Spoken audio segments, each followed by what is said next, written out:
Hi, this is Kerby Anderson. You know, each day we take on the tough issues and provide a biblical perspective to them. The topics we cover are wide-ranging.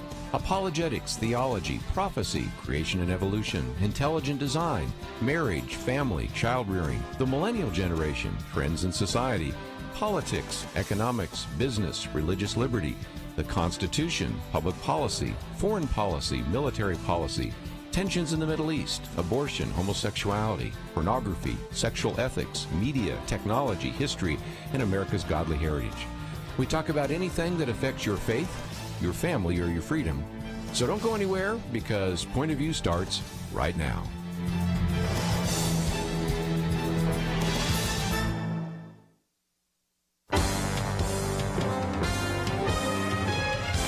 Across America, live. This is Point of View.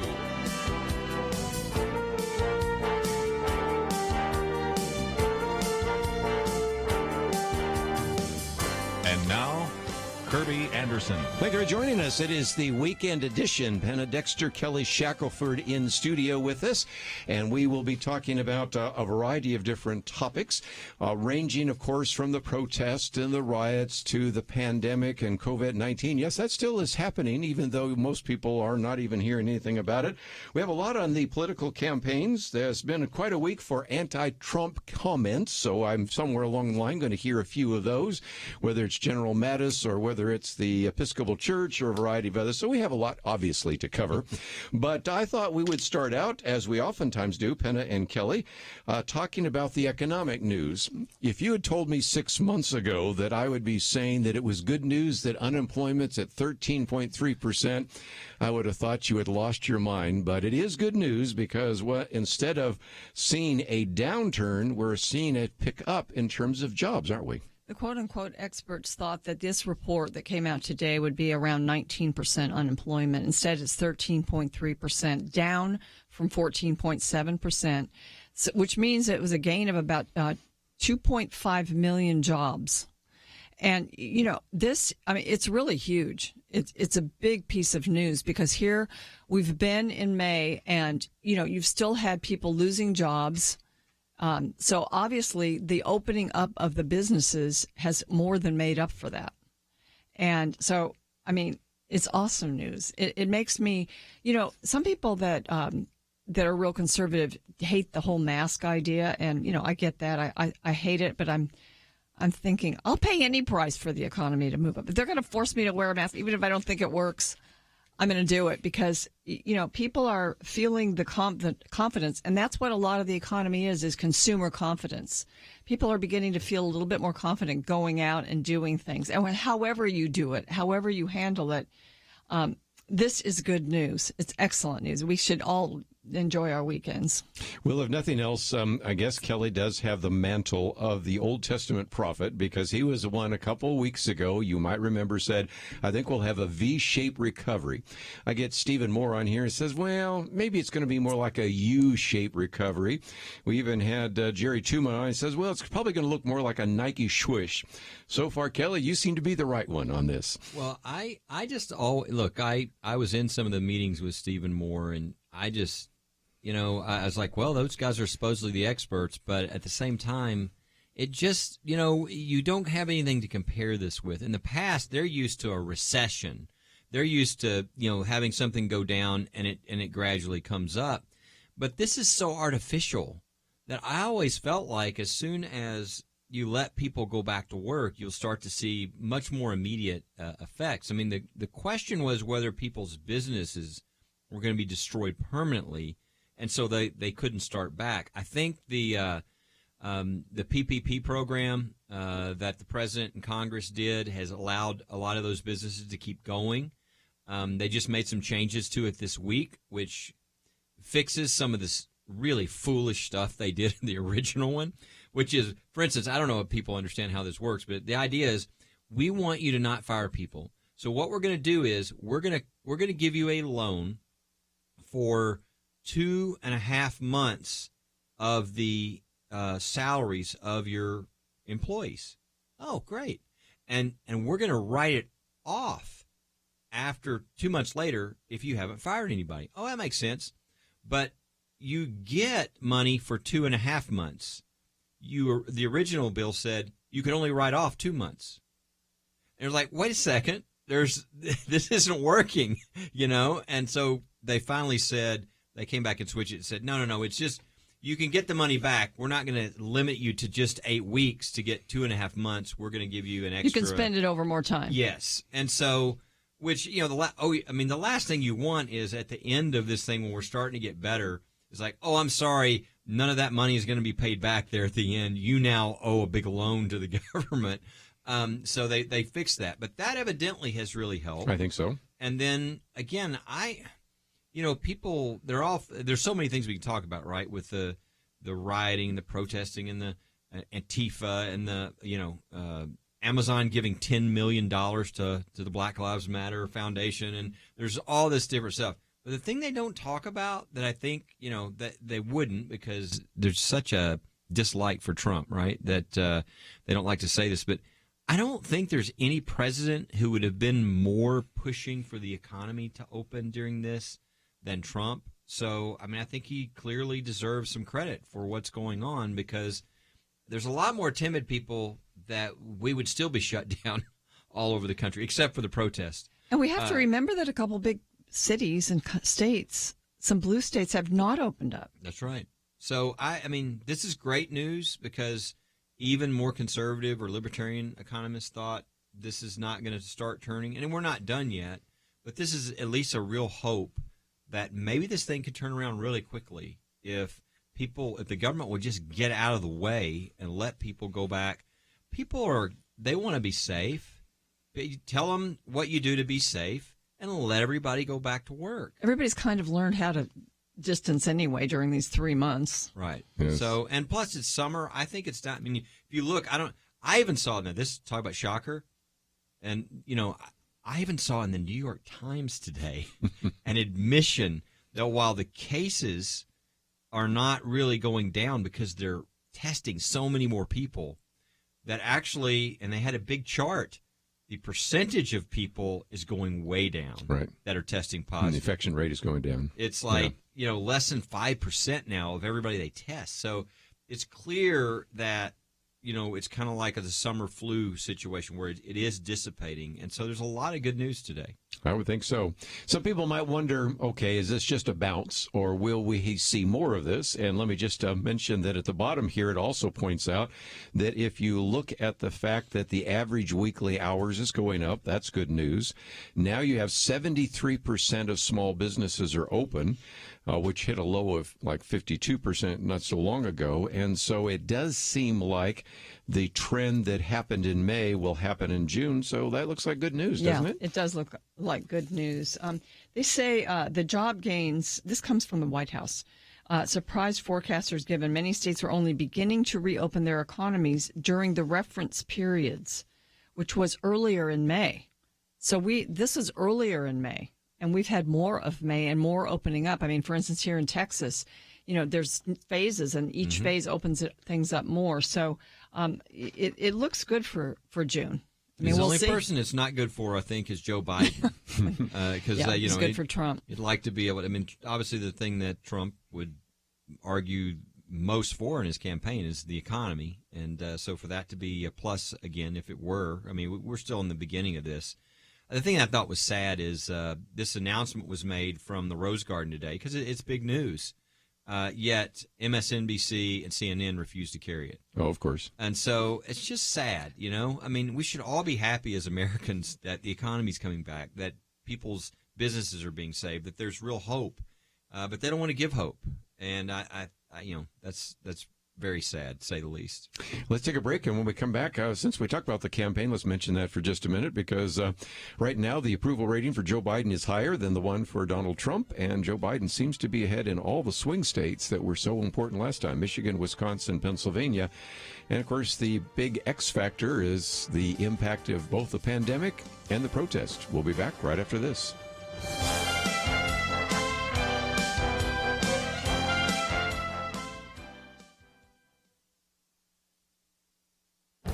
This is Viewpoints with Kerby Anderson. What what has been the cost of the coronavirus and the subsequent lockdown? We usually hear pundits talking about the lives lost and the jobs lost, but there is one way to understand how much has been lost. Christopher Roach reminds us in his article, Life is Risky, by providing a few responses to the argument that everything must be done to save just one life. He reminds us that we do not save every life now because it would be destructive. The moment you get into a car, you are taking a risk. He also adds that trying to save lives from one particular threat may increase the risk from others. We may use up resources that could be deployed against other risks. Currently, we worry about the coronavirus and generally ignore the 83,000 who die of diabetes or the 67,000 who die of drug overdoses. He suggests that one way to evaluate the cost-benefit of the national lockdown is to start with 20 million Americans who have lost their jobs, although the latest number is probably around 40 million. Multiply that by the average income of $50,000 a year, and you get an economic loss of $1 trillion. Add to that $2 trillion in stimulus bills, though the final total could be 3 times that. Then add the loss of paper wealth in the form of retirement accounts, and he comes up with a loss in excess of $5 trillion, though I suspect the amount is probably twice that. He then applies these very low estimates to the assumption that the lockdown saved 100,000 lives. That would mean the government's actions are 5 times higher than the benefit. If you assume it just saved 10,000 lives, then it is 50 times higher. As you can see, the cost-benefit ratio is quite high. This cost shouldn't be ignored when debating the lockdown and the reopening of the economy. I'm Kerby Anderson, and that's my point of view.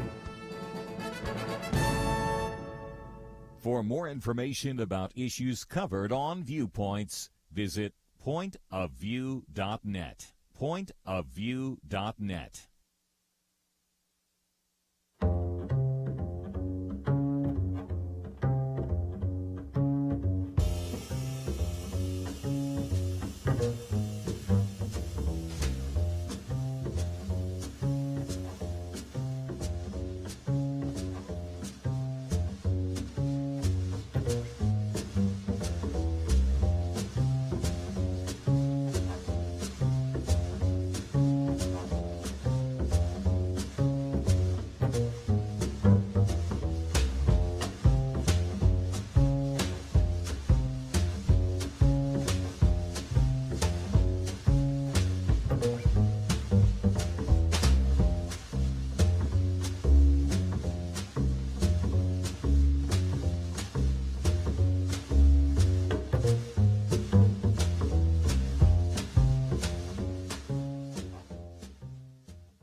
You're listening to Point of View, your listener-supported source for truth. Back once again, it is the weekend edition. Penna Dexter, Kelly Shackelford. And since we were talking a little bit about unemployment in the presidential campaign, of course, we can look also at the senatorial campaign, 34 U.S. Senate races. And again, who will control the United States Senate and how those decisions will affect some of those judges Kelly talks about are really important. But let's get into this because so far the approval rating for Joe Biden has been a little bit beneath Donald Trump. But I think he's found out the same thing that maybe a few others have found, that sometimes when you're out of the news, you do better. But for whatever reason, Joe Biden's approval rating at the moment is higher than Donald Trump's.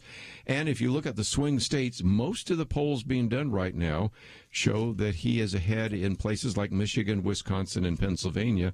And I think that was what spelled the difference in the election of Donald Trump. Yes, well, one thing that we've seen in a lot of polls is that as the COVID situation moves on, you still look at polling numbers that say people are more interested in staying safe than they are in opening up the economy. You see that in a lot of the polls.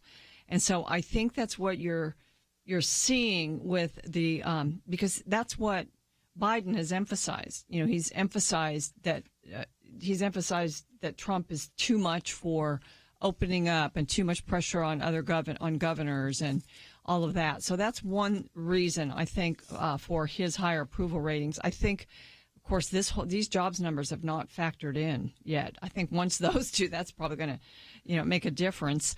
As the economy opens up, as Kelly just mentioned, that's Trump's strong suit, and he's pushed for that, so he'll be seen as doing that. And then, of course, we opened up this show talking about the economy and COVID and the repercussions of that. And so far, we haven't even gotten to what's going on across this country with all the rioting and violence, first protests, but rioting and violence going right along with it, and the response to it. And how Trump has even gone as far as suggesting that if governors don't get a hold of their situations, that he will have to bring in federal troops. And, of course, that has brought a lot of criticism from some people. But I think in the long run, when you look at a federal response that does what it's supposed to do, and that is concern itself with the safety of people and not having their businesses destroyed, I mean, that's something the American people, I think, as you look back a few months, will see as good. So, this is, polls are snapshots of certain times. So, I mean, I just don't take it as predictive necessarily of what's going to happen in November. And, of course, I love to say that the only poll that really matters happens in November, right. Although maybe it's going to happen in October and November with all these mail-in ballots. But, Kelly, what's your thoughts? Well, I think I agree with Penna that I think that it might look like Biden's doing well right now, but I'm not really buying it. I think that during the pandemic, you had Biden essentially taking the more Democrat approach that a lot of these governors took to just shut everything down, keep them shut down. You had Trump kind of pushing that, hey, we want to be safe, but let's open things back up. Let's, we're destroying our country and all this. And when people are scared right now, as Penna was saying, they might lean more towards Biden. But when it's all over, the whole point of leadership is actually leading and not following. And so when it's all over and the economy's coming back and all these things are happening, there's going to be no credit for Biden in any of that. It'll be Trump. And so I think that's going to actually end up being to his benefit. And the same with the law and order. Trump gave a speech that it wasn't carried very much, but right before the space launch, where he talked about, it's about 50-50. He talked a lot about how horrible what happened to George Floyd, how we've got to deal with this, that we need to have conversation and all that. But then he also went into that the rioting was bad and looting, and we got to have law and order. And so he kind of did both sides of that, which is, I think, where most Americans are. Biden then gave a speech just a few days later, and it was just a total pandering to his left wing. There was maybe a sentence about rioting, and meanwhile, everything's on fire all over the country, right? And I've even seen more liberal or Democrat African-American leaders say, I'm not voting for him if he's not going to be able to come out for law and order. So I really think that, again, I think some of Trump's wording is always a little over the top, domination when he said that to the governors and not a good word. And all this. Yeah. But I think that overall he's going to be seen as a guy that's trying to do law and order. And I think this charge against, he's going to be a dictator. He's calling out the military. He's going to be no. We just saw during the pandemic, all the left-wing people were asking for Trump to take federal control of everything, and he refused. He left it to the governors. I mean, a lot of them made horrible mistakes, but that is their authority. He didn't take over the power that he could have taken over. He didn't exercise a number of these things. So I think it's a really false charge. What he said is that, he wants to make sure that there's peace and order. And so you've got the National Guard that needs to be called in some places and doesn't in others. And you've got places that if it got worse, you might have to have the military, because if the National Guard and the police aren't enough, then that's where you have to go. It's happened 12 different times in our country's history where that was needed. The last time was rioting. Mm-hmm. So I just think that's people want law and order. So you've got kind of right now what you've got is on one side you've got sort of law and order and a president who's a little too abrasive in his language, right? And on the other side you've got defund the police and I wondered when we were going to get to the defund the police and all these things. And I think that's an easy where people are going to drift, because I mean if you look at the big narratives right now, that's kind of the big narratives on each side, and I think that will end up long-term being a positive for Trump. One of the things that is just so interesting in looking at all this across the country is that some of the worst looting and damage and burning down of businesses and things happening in the blue cities, where the left has been in control for 30 to 50 years, a lot of times. And in certain places, the police are actually they're not doing all they could do. It's not necessarily that you would need more police if they would do what they should be doing. I think in New York, they actually, the last few days, they began to allow the police to do more. And so this was one of the reasons that Trump said that. And even if federal troops don't have to be called in these various cities, the National Guard and the police, if they just do their job, then you're going to have better effects. And I know in D.C. they're expecting a lot to go on this weekend, so they'll have federal troops there. You know who we had on yesterday was the sheriff, the Tarrant County Sheriff, Bill Wayburn. And what a difference when we were hearing him talk about this, because in some cases we've had some chief of police say, we're not going to try to defend equipment. We're not going to try to defend buildings. I don't want somebody to lose their life. We'll just hope it burns its way out. Well, Bill Wayburn has a different philosophy, and it's called the Rudy Giuliani philosophy, or the broken window philosophy, which I talk about as well in one of my booklets, and that is the first broken window, you catch them, because if they see one broken window, pretty soon people that would never break a window, and pretty soon the mob takes over. So his philosophy was just the opposite. When you see something, to use a trite phrase, you nip it in the bud, and when you do so, you don't have that kind of problem. If instead you have a much more blue-oriented or liberal-oriented police department, they're just simply saying, well, we're probably racist anyway. The only way we're going to stop this is get on our knees, put up our hands, and confess our white privilege. But that is not exactly law and order, is it? Well, it's also not accurate. I mean, these places, most of these places that they're saying that there's this big problem with racial discrimination in the police, the administrations are all African American. I mean, the mayors, the police chiefs, so it's just really odd what's going on, and there's you've got this mix of legitimate issues. I mean, what happened to George Floyd is ridiculous. You've got the combination that the fact that he allegedly had the coronavirus and other things that probably contributed to the fact that he was having a hard time breathing. But that shouldn't happen to any citizen, right, when you're in handcuffs. But unfortunately, we don't get to discuss that because Antifa comes in and they're throwing bricks and Molotov cocktails. And you've got the Princeton guys, the professors or whatever, now been arrested for throwing Molotov cocktails at police cars. I mean, you've got really insidious kind of operations. They're terrorist operations working within the United States. And so that makes it hard to discuss the other issue because you're dealing with people who are trying to use the issue to really cause a total civil war in the country so that they can remake it in their own image. Well, let's take a break. We've sort of talked about this idea of an insurrection and maybe this idea of an insurrection act and how to respond. So we got a lot more to cover. We will do so right after this. 2020. Is there anything important happening this year? Well, not unless you consider major disputes in various Christian denominations, international tensions over a flu epidemic, economic uncertainties, and a presidential election important. Question: where will you get real news, credible opinion, clear biblical thinking on the things that matter most?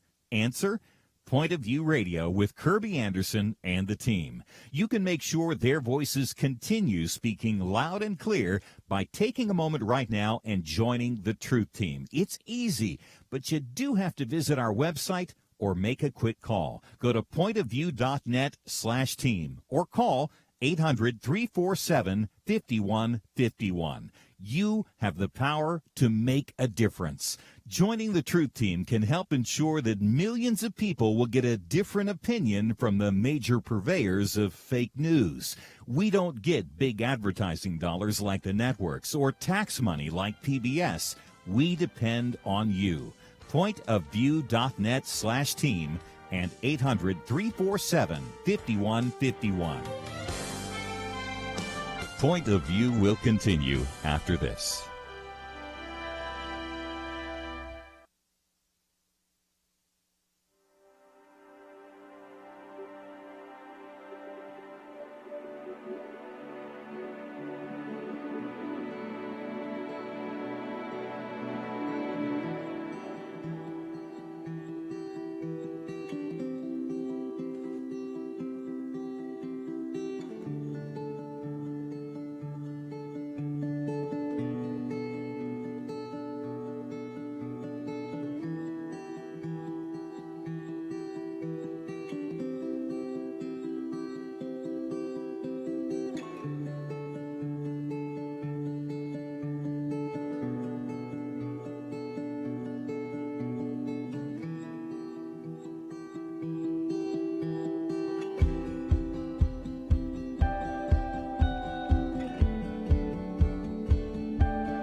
are listening to Point of View.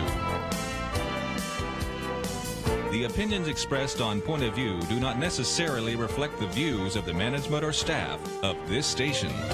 And now, here again is Kerby Anderson. Back once again, if you'd like to join our conversation, 1-800-351-1212. As I said the other day, and I need to say it again, sometimes at the end of a program, I'll have somebody send in an email saying, you didn't even cover fill in the blank. Penna and Kelly, you can acknowledge at least that I got 6 different categories of topics. It takes an entire page just to list in one line some of those. And then even as we've been talking, we think of some others that I didn't put on the sheet. Kirby, are you trying to clean up everything that didn't get covered this week? There's no way. Even in 3 hours, we're going to cover all of it. No way. So you can legitimately say that, and we'll do our best. But I did think that it would be good, especially since it's the Texas Hour, where primarily our listeners, not exclusively, because we have listeners in other parts of the country, but most of the people listening right now are in Texas. We've had this on again, off again, can we vote by mail? And this is where I think we're going to have to do some education, because my commentary that came out last week pointed out that a very significant majority of voters do think that voting by mail is a good idea. You have 5 states that have done so, and especially with this pandemic, even more people have shown an interest in it. And if you have never heard about any problems with voter fraud, well, then you'd probably think that's a good idea. But as I've pointed out before, 378 counties in the country have more citizens that are registered to vote than citizens in a voting age in those counties. And so it just has a potential for voter fraud. But you might say, well, that's just a potential. No, it isn't, because Han von Spakowski's been on this program numerous times, put together a database on voter fraud. And Penna, almost half of those either have to do with absentee ballots or mail-in balloting, because you don't have a chain of ownership. You don't know the ballot you're getting was from that individual. You don't know if that person was intimidated or influenced in some way. And so there's some real dangers with voting by mail, and we're dealing with that right now as a possibility even in the state of Texas. I mean, when you think about it, sometimes it's not even done necessarily as fraudulently by design, but just it going through the mail service, going to wrong addresses. How many times do you get something that was for the person that lived in your house before? So sometimes people just don't even get their ballot.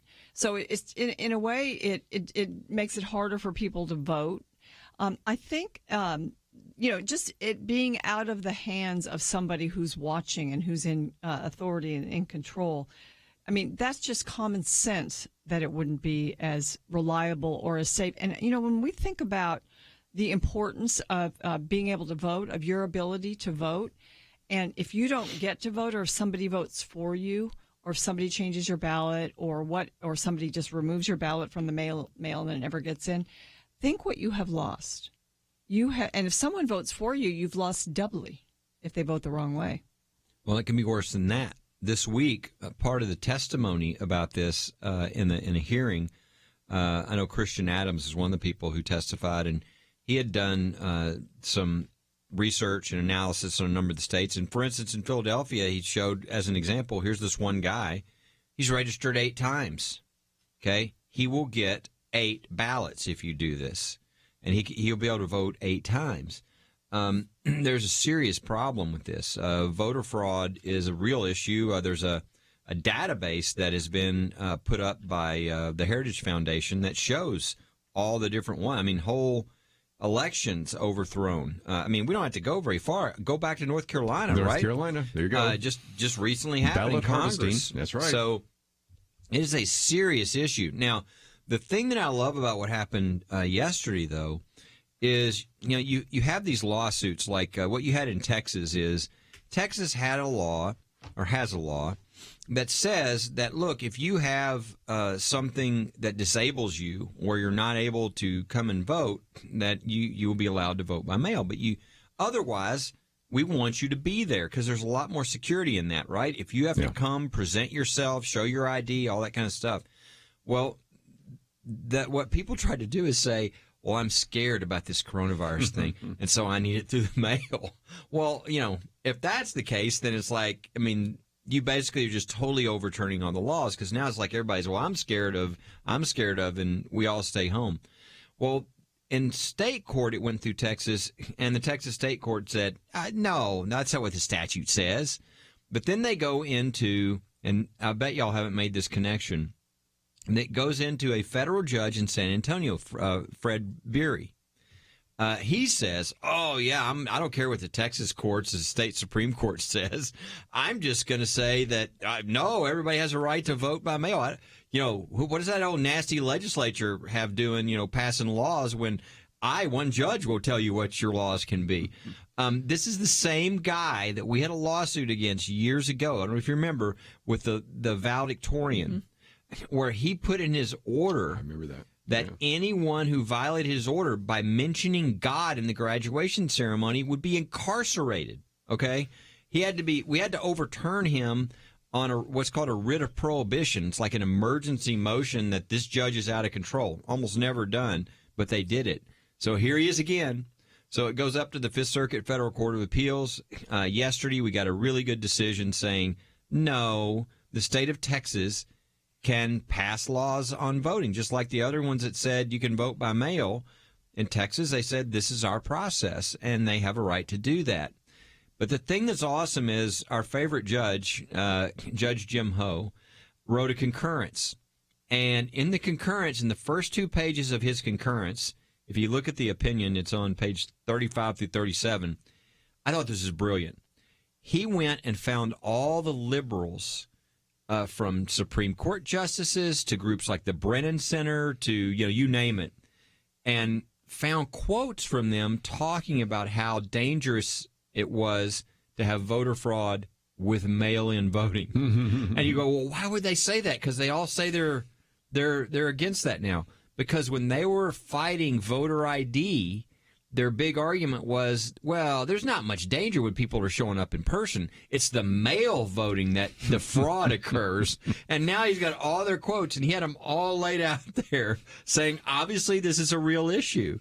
And I just thought that was brilliant, to take all the other side, all of their different statements, compact them in a couple of pages and point out this is a serious issue. Everybody agrees. Penna, you made a comment, and this fits very well with the James Ho comment as well, that if you lose your vote, it's really significant. And I have been engaged, probably I need my head examined, with some people on this issue of voter fraud on Facebook. And the answer always comes back, well, we can solve that problem. And, of course, my answer is, well, we haven't solved it so far because we use the database from the Heritage Foundation. And, well, we're going to solve it. And I said, well, it doesn't look like it when you have the governor of the state of California that's going to mail a ballot to every single person who is registered to vote, even if they're inactive. That's a prescription for that. But again, this hand waving of, oh, we'll solve all that. Just imagine if you change the word vote for money. If all of a sudden had a bank and somebody else could go in and get your money, there would be major lawsuits over that. If you went to an ATM machine and it could not determine if you are that person, and it just seems to me that we're just too cavalier about the vote, and especially as close as these votes have been. We just mentioned a minute ago, 10,000 vote difference in one state that elected Donald Trump. Or in case anybody that doesn't remember that, 537 votes in the state of Florida that elected George W. Bush. We've got to be concerned about these votes and this hand waving that says, oh, no, it's not a big issue. Yes, it is. Well, you know what? I mean, let's take two things and compare them. What we just saw happen with all these riots was because Antifa was ready to violate the law. They were very sophisticated. They had learned their methods in other countries. I think they came from Sweden or wherever they came from. And the leader, the woman who came over and got him. But they're monitoring Homeland Security helicopters. I mean, they're doing all kinds of stuff. Do you think if they can do that for riots and have pallets of bricks and all these things laying around in all these cities within almost a moment's notice, do you think somebody can't take advantage of mail-in voting where there's almost no way to kind of keep a track on what's going on? I mean, I don't think there's any doubt that even if there was no fraud by now, which there's a whole database full of these examples of people being prosecuted, this would be just ripe for changing the elections all across the country. So this is a really big deal, and it's going to be a really big fight between now and the election in November.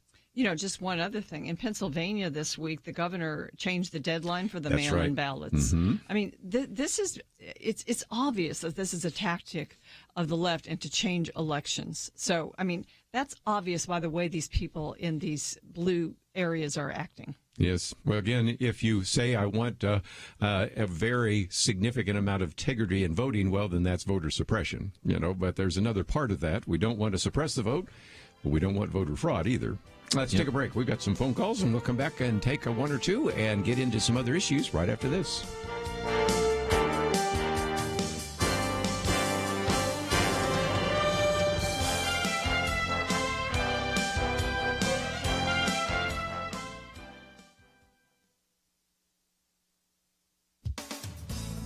A dear friend texted me a photo of her daughter and two classmates on their graduation day from medical school. Decked out in traditional graduation garb, gathered in one of their apartments, these three young doctors were about to go online for their virtual graduation. Many colleges and universities have outright canceled graduation due to COVID-19. Others plan virtual ceremonies complete with pre-recorded or remotely delivered speeches. A few schools will hold in-person ceremonies later this summer.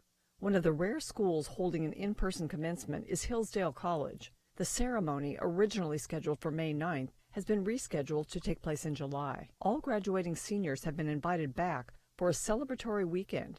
Each was offered a $500 travel stipend. Hillsdale's president, Larry Arnn, told the Daily Signal that graduation is the annual symbol of the achievement the college seeks. He says, by celebrating the seniors, we celebrate the common effort.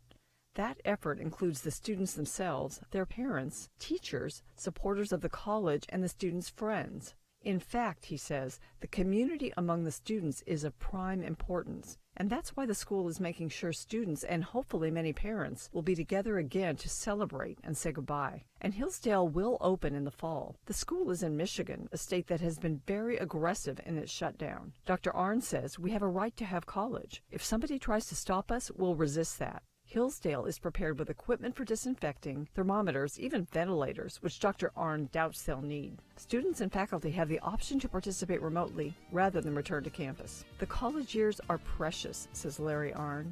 It's the time when you build the ability morally and intellectually to have a great life. This college has made a sound determination that the risk of the virus to college-age young people is not enough to interrupt that process. For Point of View, I'm Penna Dexter.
Now, back to Point of View, your listener-supported source for truth. Back for a few more minutes, then in the National Hour, we're going to get into the protest and the riots. We're going to look at some religious liberty cases as well. Also, what about the pandemic and COVID-19? Because indeed, one of the things you said to me, Kelly, social justice more important than social distancing, because I started running through yesterday all the places where we started to see more and more individuals that have tested positive for the COVID virus. We'll get into the political campaigns and even Penna Dexter's commentary on graduation in Hillsdale. You know, let me just mention real quick, just to honor one member of Congress that passed away this week, because I think a lot of listeners would like to just honor him. And it's Sam Johnson. He served in Congress for 27 years. I remember he ran against many people for the nomination and then won. But he served in Vietnam and was actually captured and a POW, tortured for 7 years, and then came back to serve the state of Texas as a Republican in the House of Representatives. And he passed away at age 89 just this week. So I just want to honor him. He was also a godly believer, and many of us knew him and highly respected him. That's just such a sweet person, yes, and such a hero at the same time. A real loss. These are the kind of people we want representing us in Congress, and he's a great loss. But I know we all know where he is right now, and so he's in a much better place. And a shout out maybe to Jeff Leach, Representative Jeff Leach, who made it possible as I drive up 75. It says Sam Johnson Freeway, so that's pretty fun to have here as well. Let's take a call real quickly, and we'll get into some of these issues. In South Carolina, thank you for joining us today. Hey, good afternoon. How you doing? Very good. What would you like to add to our conversation? Yeah, I was just curious about next Monday when all of these protesters getting together and congregating. By next Monday, if we don't have an incredible surge of coronavirus, then we need to ask some serious questions about how we were sold on this whole coronavirus thing and shut down our entire economy. Can you guys talk about that for a little bit? We certainly can, and I was going to get to more of it later, but there's some good pieces that I have posted in the past that I might just mention real quickly, and that is, one, experts who cried wolf, and how experts led us into a cul-de-sac by design. And there are just some great illustrations and articles we've posted because, as we have mentioned on more than one occasion, when you look at the number of people that have died from the coronavirus, Kelly, I'll come to you first, we recognize that it's like 0.6% of the entire population, because almost half of all the deaths have happened in the nursing homes. Yeah. It's there's a lot. The data is finally starting to come out, and again, I think one of the things everybody's realizing, if they didn't know it, is how biased the media is and how they're trying to, just like they're trying to almost foment the riots overall. They wanted to foment the lockdown, and even if it's irrational or way over the top, and we're seeing that. But I think the caller's point, and sometimes the Babylon Bee, which is very satiric and very. It's so, when they see hypocrisy, they're so good. And I don't know if anybody saw this over the last week, but it was a picture of, and the headline was, church members escape police by pretending they are rioters. And what it was is the police had come to arrest them for having church. And so what they did is they very cleverly put on mask, or didn't put on mask, and then wrote on their wall of their chapel, "We hate Trump," and they acted like fists were in the air. So, and the hypocrisy, obviously, they're showing is somehow it was really dangerous for people to get together at social distancing with a lot of care in a church. But, and singing, of course, could never be allowed because there's much danger in singing. But thousands of people thronging next to each other, screaming protests and spitting at officers, that's okay. Yeah. And some of the mask of this, and so what this really shows is that there are a lot of these so-called leaders who have no respect and actually have a disdain for the church. And some of them even came out, and the church is not essential.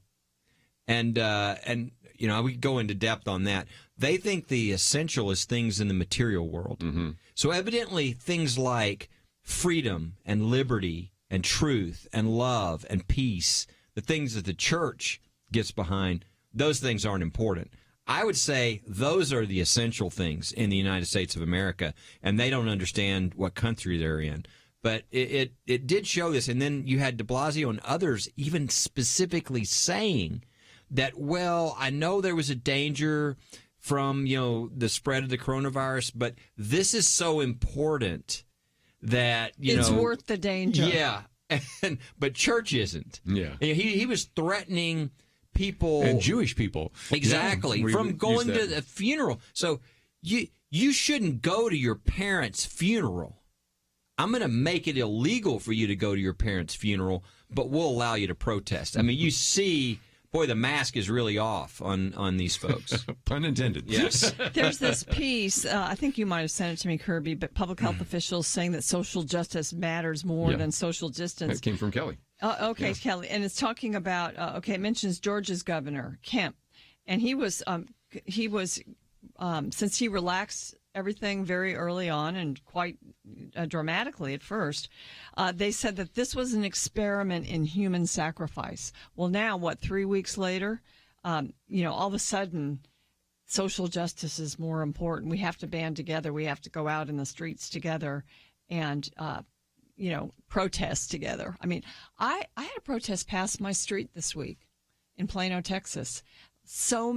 There were some masks, but there were a lot of people just close together walking down the boulevard. No mask. I really think God did this for our own ability to see. Yeah. I mean, you've never seen such hypocrisy in such a quick amount of time. Mm-hmm. And it really just, again, the perfect word is it unmasked the other side. Yes. It showed exactly what was going on, and it really kind of makes a lot of people feel foolish about listening to these people, with what they'd been doing. Now, we had seen this from the very beginning with all of our cases representing churches. They were treated differently in ways that were irrational, in ways that made no sense. I mean, the idea that you can't be in your car and have a worship service at your church, but hundreds of people can get in and out of their cars at the Walmart, you kept seeing case after case after case. And so now you kind of see that they just have zero respect. They think you just shut all the churches down because that's not important like a bunch of people, screaming at a protest. Let me just mention for the benefit of our caller and anybody else listening that we have posted some in the past, experts who cried wolf, experts led us into a cul-de-sac by design. And I love that one there. Basically, social justice is more important than social distancing. And it does raise a good question because, first of all, we have seen a number of individuals that have been in some of these riots or some of these protests. And I make a distinction between riots and protests. Anderson Cooper has trouble making that distinction, but I will make that distinction between those two. But nevertheless, we're seeing some individuals now that are being tested positive. But the point he was making is a good one. If 14 days later we see everybody has the virus, but nobody is dying, nobody's even getting a ventilator, I think we'll learn a lot. And that may open up the economy a whole lot more. So when we come back from the break, we, of course, will be in our national hour, and we have a lot to cover because we have protests, we have the pandemic, we have political campaigns. Those are the 3 Ps right there. Not to mention a few anti-Trump comments this week from a general and from the Episcopal Church, and also Penna Dexter's piece on the graduation of Hillsdale, and a few other things that we will get into. Some religious liberty issues that you'll want to hear about from Kelly Shackelford. You can go to firstliberty.org to find that out. All of it is available at our website, pointofview.net. We'll be right back.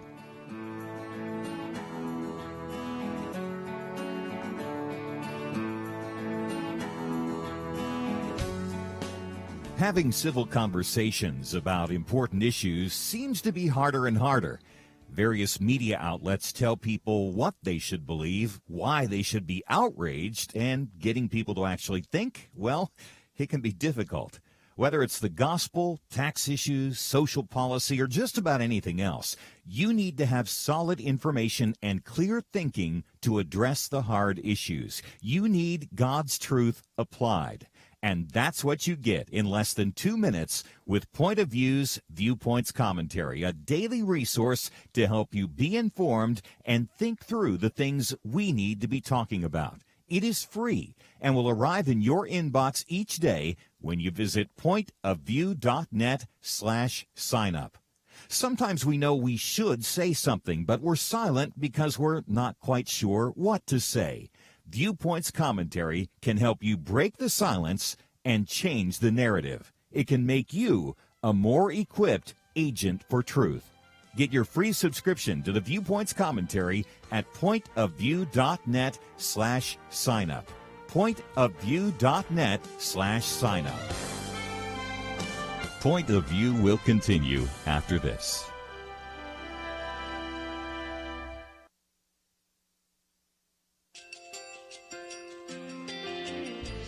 I just want to thank you so much for all the wonderful programming you have. You're just absolutely fantastic. I recently started listening to Point of View, and I really found it interesting because of the different subjects you cover. Thank you for that. I really appreciate everything that you do in keeping us informed. Thank you, Kerby, for everything that you have been doing. I appreciate all the work that you're doing, advocating for the Word of God. Thank you so much. Point of View, I think, is absolutely necessary because it's a Christian perspective, a biblical worldview perspective, and receive very current, up-to-date information about what is really going on, week to week. in our culture, which is changing so rapidly, and yet it's morally sliding backwards. Yeah, I'm just, first of all, I thank you guys. Y'all's program is wonderful, and enjoy it every day. I learn so much every time I listen to it. Point of View Radio Talk Show.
Hi, this is Kerby Anderson. Each day we take on the tough issues and provide a biblical perspective to them. The topics we cover are wide-ranging. Apologetics, theology, prophecy, creation and evolution, intelligent design, marriage, family, child-rearing, the millennial generation, trends in society, politics, economics, business, religious liberty, the Constitution, public policy, foreign policy, military policy, tensions in the Middle East, abortion, homosexuality, pornography, sexual ethics, media, technology, history, and America's godly heritage. We talk about anything that affects your faith, your family, or your freedom. So don't go anywhere, because Point of View starts right now.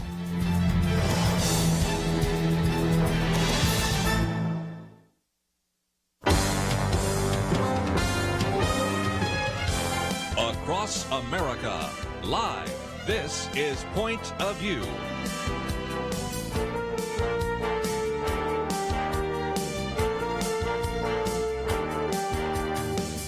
And now, Kerby Anderson. Thank you for joining me today here on Point of View. It is our weekend edition. Penna Dexter, Kelly Shackelford, and over the next 2 hours, we're going to do our best to try to focus some time and attention on religious liberty, as we oftentimes do, the protests and riots, the pandemic, some of these political campaigns, a fair amount of anti-Trump comments. And before we're all done, of course, Penna Dexter's commentary today is on a graduation up there in Hillsdale.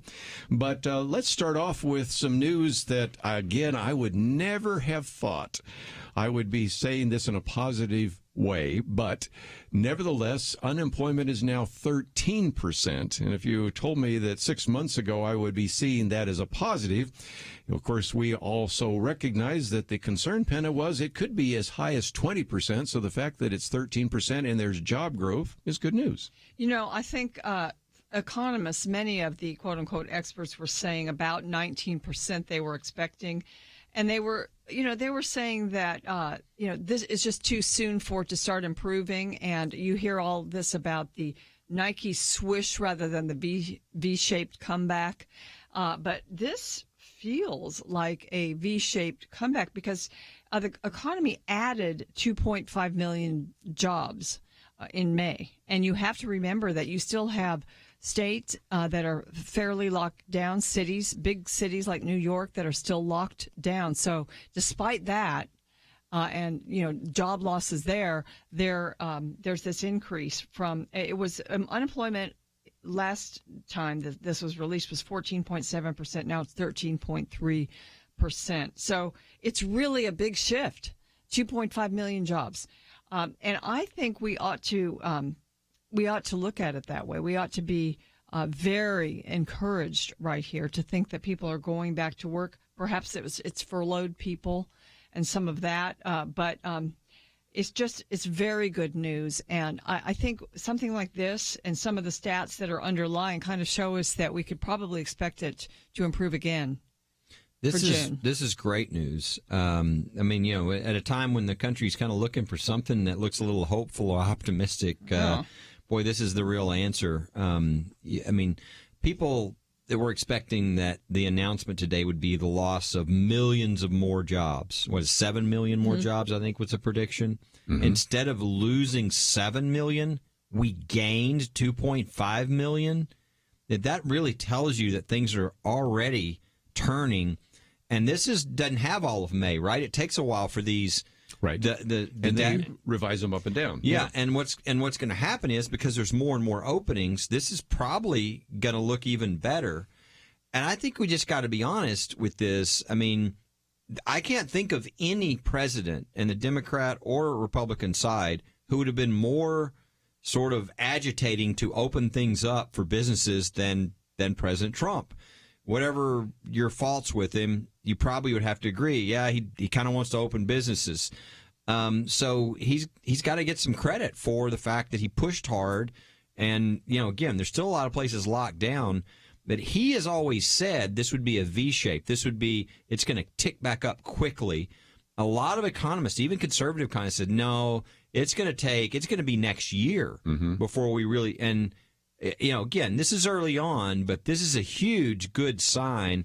Everybody should be celebrating, but obviously people on the liberal side are not. MSNBC and CNN wouldn't even run this information today on the Rose Garden announcement. 'Cause this should be great news that everybody is celebrating as a good first step. Unfortunately, some people, they would rather see the country hurt for their political goals than America do better. This is great news for everybody who cares about America doing better, people not losing their businesses, people having jobs open. Very good news. Meanwhile, there are people out in streets of certain cities that are losing their businesses. Their businesses are actually being destroyed because of violence and desecration and fire and burning. And so, we have to remember those people because they still have to rebuild. I would think so. You said something in passing, Penna, but let's pick up on that this could look better even as we go along. One is, of course, we only have measured part of May, but even as you look into June, one number here, 73% of small businesses are now open, which is good news given the fact that about half of them were closed. And if you look at that and then add in the fact that over the next couple of weeks, don't you think some of these governors will open it up even more? Then the dynamism, the engines of commerce might begin to churn, and you would look even better, don't you think? I think governors are opening it up more. Many states do it in stages. I know we did here in Texas. So there's that, and then there's also numbers that start to come through. So you start seeing lower death rates, which you are seeing, and you start seeing even with increased testing that, in certain cases the numbers are kind of stable or increasing a little, but the testing is increasing a lot. So all those numbers, you're seeing also that those models that we relied on to get started with everything shutting down, people are beginning to discount some of those models and look at different numbers. So people are just getting a little more confidence. And we said this in the last hour, a lot of times the economy is about confidence. And it's really important here. I mean, we don't want to be moving forward too fast and not safely, but people have learned how to be fairly careful in their lives. So as they're moving out more freely, they don't have some government telling them what they could do. I think many are going to do it in a responsible way, and we're going to see businesses continuing to open up more and more. Yeah, I think we had two different, you got the two parties. You had Trump, who was kind of pushing, and then the attack from Biden and others was he doesn't care about people. It's sort of the lives versus the economy.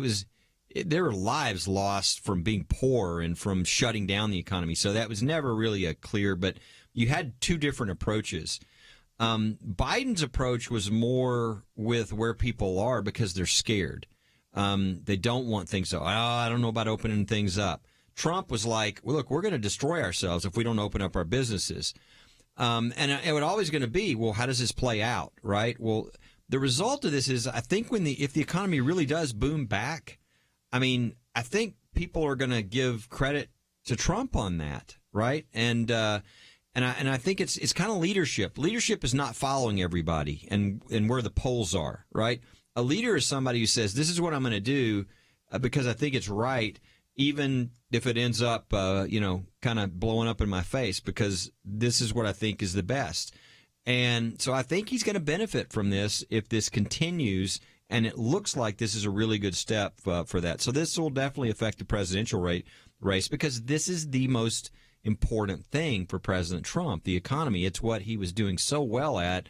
And if people see it turning around, see it going back the good direction, and we're going into the election, the question they're going to be asking themselves is, do I really want to change? And so this is a really important issue in the election, I think. Remember back when this all started and President Trump closed the United States from people coming from China. He did it on a certain date. Could have done it a week earlier. It would have been better, but at least he did it then. And a lot of experts said that saved a lot of people from getting sick and a lot of lives. I think the same thing with the economy here. I think if we had let it go another month, started opening up now instead of a month ago, I think the damage would have been worse. Some businesses could not go on much longer. And the PPP program made a big difference, too, providing paycheck protection to all these businesses that were able to keep going. Let's take a break. We have a lot more to cover, and we will do so right after this.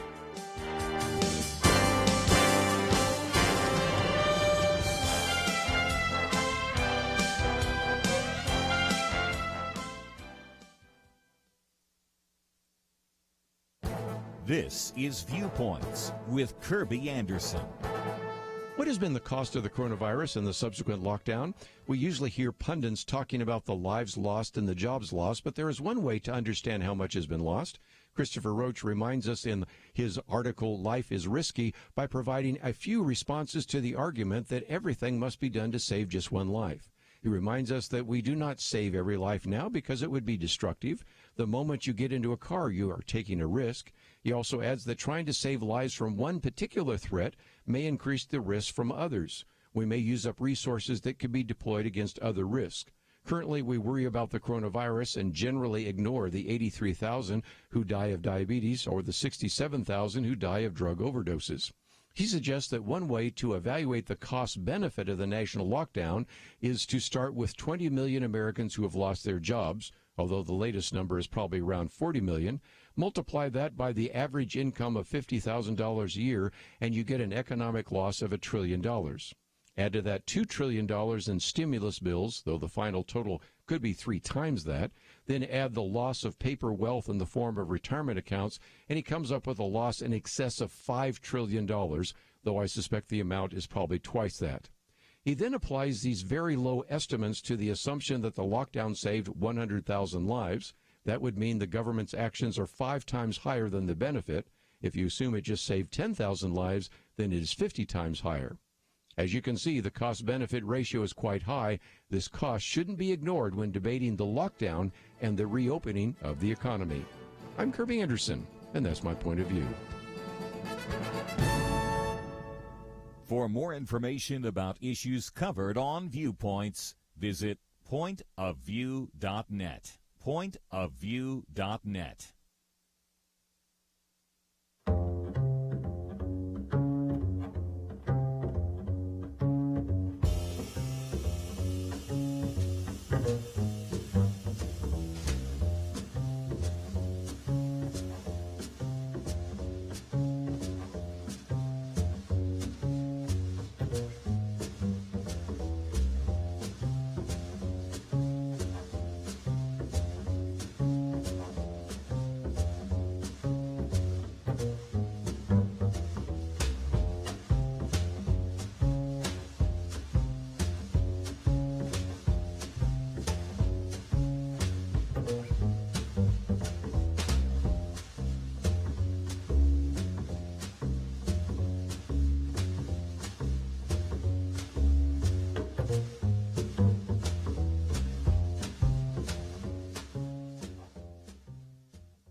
You're listening to Point of View, your listener-supported source for truth. Back once again, if you'd like to join our conversation, 1-800-351-1212.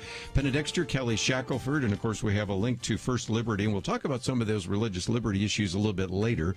But at the moment, of course, front and center are the protests and the riots. Might mention we have a very good article by Andrew McCarthy, which takes some of the material we mentioned the other day by Heather McDonald, which we posted, and that deals with the whole issue of institutional racism.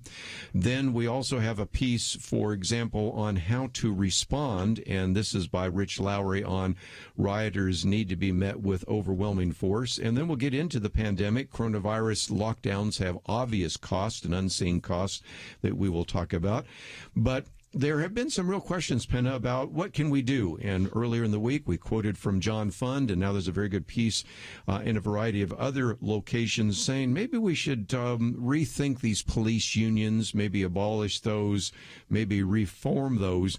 But the thing that's getting all the attention right now is instead, let's just defund the entire police department. What's your thoughts? Well, okay, so two sides. One side, let's make sure that we could at least inject federal military help if we really need to. Yes. And to just stem this violence and this destruction that's taking place. And then there's the left saying, no, we need to defund the police. We don't need police anymore in our country. And I think the picture of the mayor of Los Angeles saying this, he's cutting $150 million from the police. Right. He was about to add money to the police department and to their budget, but he wants to reinvest it now in communities of color, of course.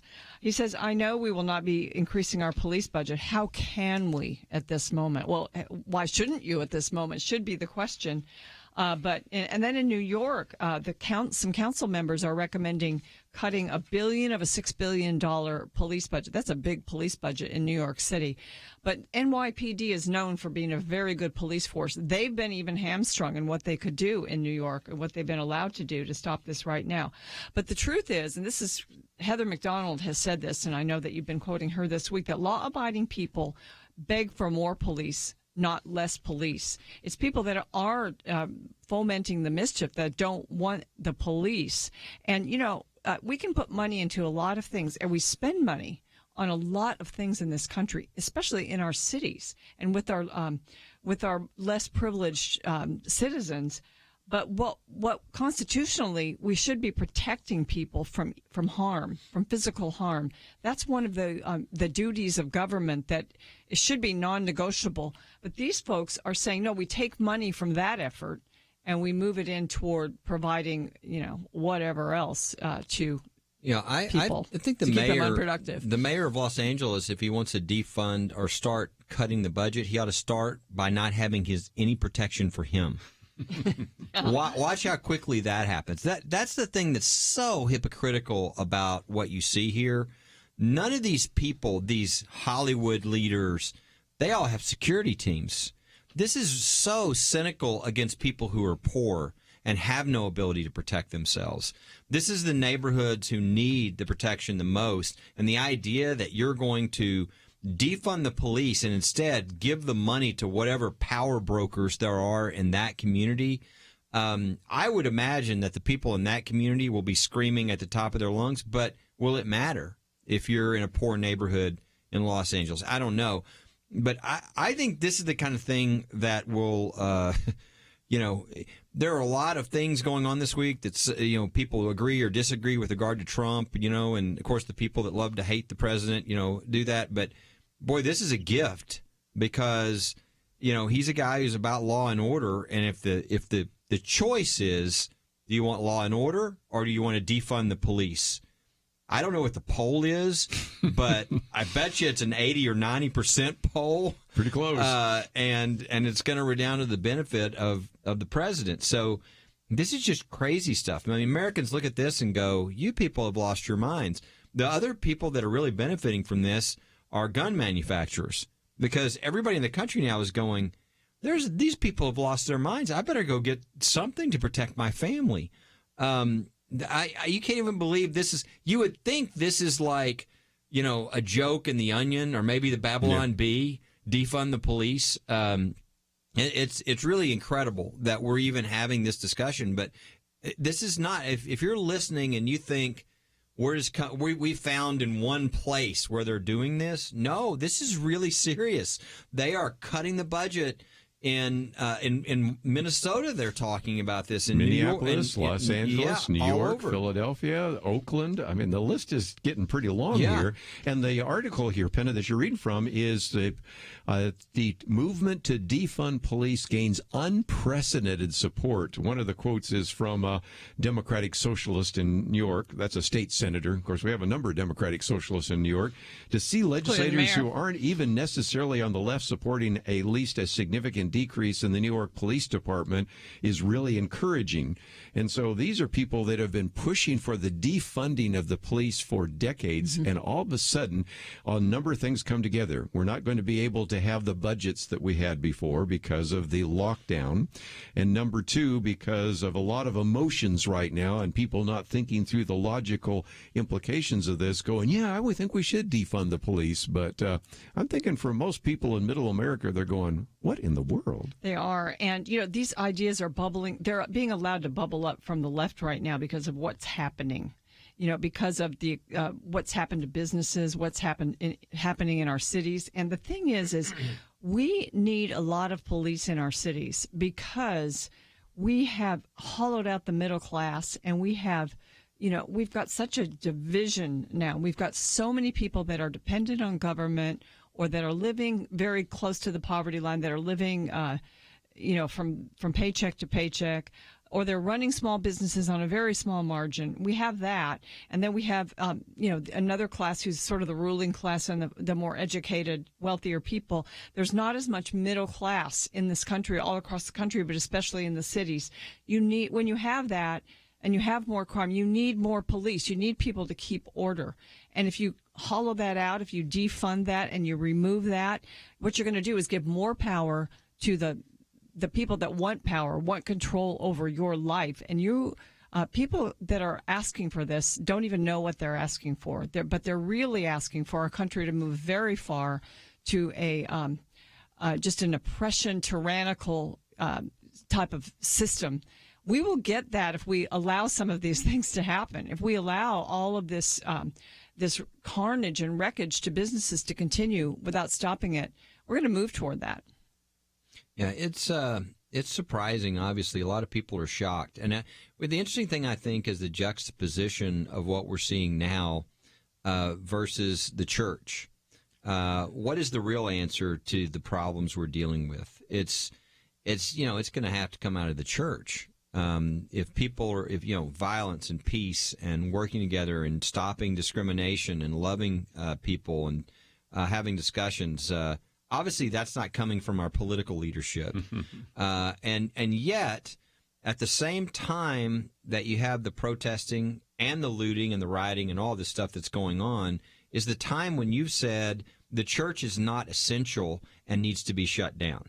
And singing is very dangerous for the coronavirus, but thousands of people crammed up next to each other shouting hateful remarks at the top of their lungs, or even nice remarks, there's no danger. The coronavirus only goes after church people. It doesn't affect you if you're involved in the social justice movement. So it's just fascinating how the church really is the answer, and yet it's the very opposite that they're trying to do by shut churches down, say you can't meet, when the need has never been greater. And maybe also the virus goes against conservatives that might be in Lansing, Michigan, protesting the governor. Yes.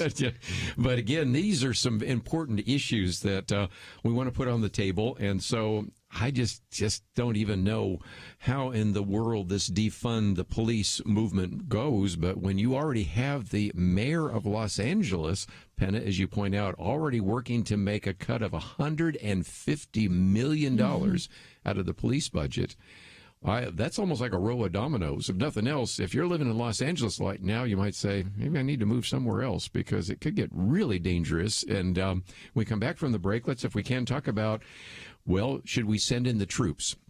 Again, credit to Senator Tom Cotton, who wrote a piece in the New York Times, and some people in the New York Times heads exploded over that one, even though this has been done in the past by, President Dwight Eisenhower, President John Kennedy, President Lyndon Johnson, President George Herbert Walker Bush. But boy, if we let Trump do it, that's something. So we want to talk about that. And since calls are coming in, let's open up the phones. 1-800-351-1212. How do we address this issue of the protest and riots? A little bit later, we'll get into the pandemic, political campaigns, all the P's there. And we did have some antitrust comments, so we're going to have to focus on some of those before the hours are up. But let's take a break and take some phone calls. 1-800-351-1212. 2020. Is there anything important happening this year? Well, not unless you consider major disputes in various Christian denominations, international tensions over a flu epidemic, economic uncertainties, and a presidential election important. Question: where will you get real news, credible opinion, clear biblical thinking on the things that matter most? Answer: Point of View Radio with Kerby Anderson and the team. You can make sure their voices continue speaking loud and clear by taking a moment right now and joining the Truth Team. It's easy, but you do have to visit our website or make a quick call. Go to pointofview.net/team or call 800-347-5151. You have the power to make a difference. Joining the Truth Team can help ensure that millions of people will get a different opinion from the major purveyors of fake news. We don't get big advertising dollars like the networks or tax money like PBS. We depend on you. pointofview.net/team and 800-347-5151. Point of View will continue after this.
You are listening to Point of View.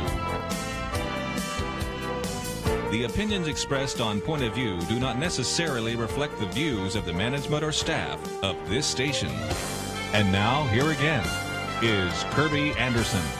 Weekend edition, Penna Dexter, Kelly Shackelford, and we've been talking about some of the protests and the riots, and I make a distinction between protests and riots. First of all, we recognize there are going to be a lot of marches this weekend, and we kind of want to look ahead because we hear a lot of people say we have to have a national conversation on race. Well, yes, we've been having that for decades.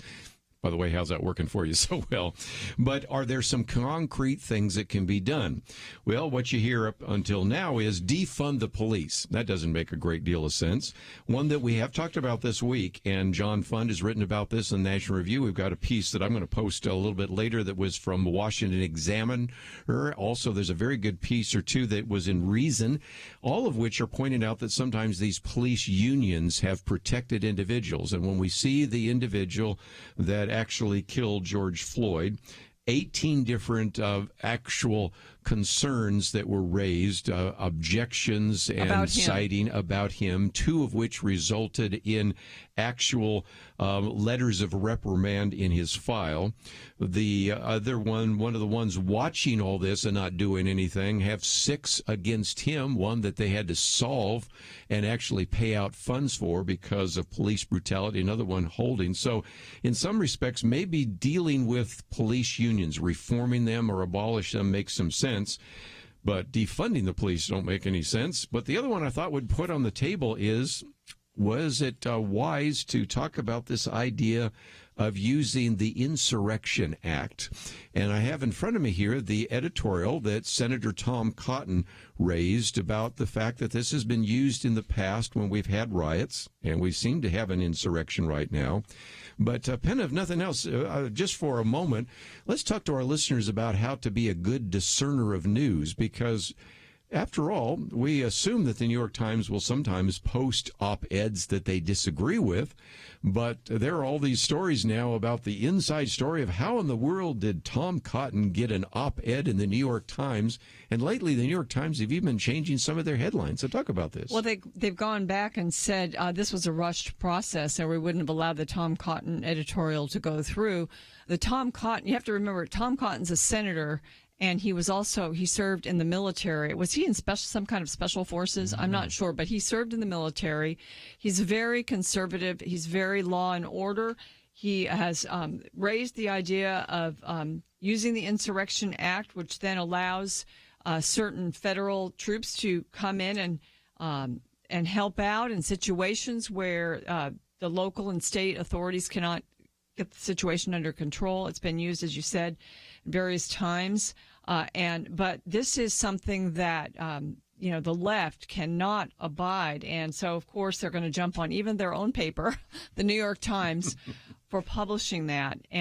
But President Trump has actually spoken of this, and, he sometimes uses his words in sort of a rough manner. But I think he did it because he wants to show that he's very serious about quelling this destruction that's taking place across the country. He's not going to sit back, as some of the mayors are doing, and just let it play out. So he does these things, and whether you agree with that, some former generals, Mattis, former Secretary of Defense, doesn't think it's a good idea, but it's been done by presidents. It's not out of the realm of possibility to do that. They're certainly going to try not to do that, but where needed, it will be necessary. Yeah, there's a number of disturbing things about this, and some discussions on the underlying issue of the Insurrection Act. But the first one that bothers me is that the New York Times, this is publishing an editorial from somebody who is obviously on the opposite side of you. Since when did that come something that's forbidden? And this has now happened a number of times where the New York Times either put an appropriate headline or was going to publish something from somebody who, it wasn't them even saying it, just like in this, and got such a backlash from the left wing that they changed a headline, that they, in this case, said, well, we rushed this through. We really shouldn't allow this guy to present his opinion, which is, by the way, there is good evidence it was not rushed through at all. No, and that's obvious. Multiple changes, yes. And so that, to me, that's disturbing, that the New York Times is showing a lack of principles, and every once in a while they'll come through and act like real journalists, but when you do stuff like this, it really loses credibility. The other issue is on the issue of, should the president have mentioned the Insurrection Act? Again, I think at the time he was trying to say, look, some of these police departments and even National Guard seem to be overwhelmed. And if they are, there's got to be another line of defense, and that would be the last line of defense. Now, some people would say, well, he shouldn't have mentioned it that early. It should have been something he held in the back. But I don't think people realize what happened there in Washington, D.C. There was an attack on the White House. I mean, people don't talk about it. They act like it was a little protest. Antifa, it was very strategic. I mean, this is like a terrorist group that were using the protest as a cover to attack the White House and the president. 56 Secret Service agents were physically injured. I mean, this is not like people don't seem to understand what was happening. So the president understands. He gets full intel, and he realized this is going on all around the country. It's being coordinated, and this is not a normal group. This is a terrorist group that is, jumping in with a protest and doing this, and we've got to make sure and stop this. So you understand. Again, I think you probably should have waited, but he was trying to quell this and speak as strongly as he could, as quickly as he could, because that's what these governors really made the mistake in at the beginning. They thought, well, we'll just let them go and burn things as long as they don't hurt anybody. And all that does is encourage more and more, and it gets more violent. And I think everybody sort of realized that now. You had all the curfews. You had the police having to be stronger, the National Guard coming in. They knew they needed overwhelming numbers to make sure that there was no violence and you could bring more peace. But at the beginning, they had it all wrong. One of the points that I've tried to make so many times is you need to read widely, because here you see the New York Times changing its editorials, criticizing its editorial, changing its headlines. Let me use two 70-somethings. If you watch right now Fox News, you hear about the 77-year-old retired police captain who was shot to death.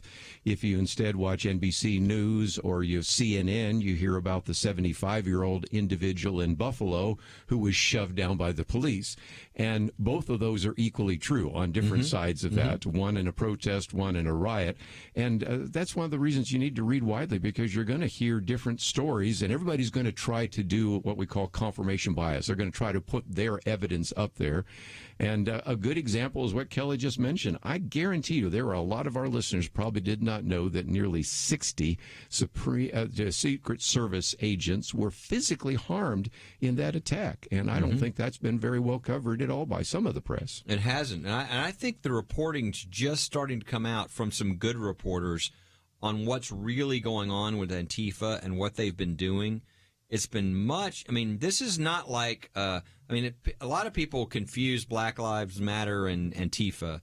Antifa is really came from other countries where they had sort of perfected their terrorist activity, and I mean they have stuff online with describing to people how they can invite them to violence, and then how they can wipe it out so that nobody can see it. All this very sophisticated, instructions, and they're dropping off huge numbers of bricks and these things in large loads in all these specific places. So I just think that has been something that's not been covered. And again, it's unfair to the people who really want to do a peaceful protest to bring up these issues that they want discussed. And unfortunately, that's what's being lost in the process here. The other thing I don't really like that I'm seeing, I have never had any tolerance for this sort of bullying that's going on, and it's combined with stupidity. I mean, it's this sort of, well, I'm angry that George Floyd got murdered, and I think 99% of the people are, but because of that, then they feel justified to, you either jump on my side and do everything I say, we won't have a discussion, or I'm going to bully you. Or you're an evil person. Yeah, you're racist, you're whatever. And again, I think most Americans are in that little, intersection where they actually think that what happened to George Floyd was wrong, was horrible, that there is discrimination that goes on against African Americans, but they also appreciate the police, know that most police are good and they're trying to do the right thing. And so they're in this intersection where it's like they're not allowed to have those police. Right. They're not allowed to be against the rioting and against the George Floyd killing. And it's, bullying should never be allowed because it's a way to shut down discussion. It's not productive. And you see it, especially all over Twitter and everything, especially from people who don't know what they're talking about, because that's what they resort to. But even sometimes you hear leaders saying that maybe, was it 10 to 15% of Americans just are not good. So when we come back to the break, we'll talk about that right after these important messages.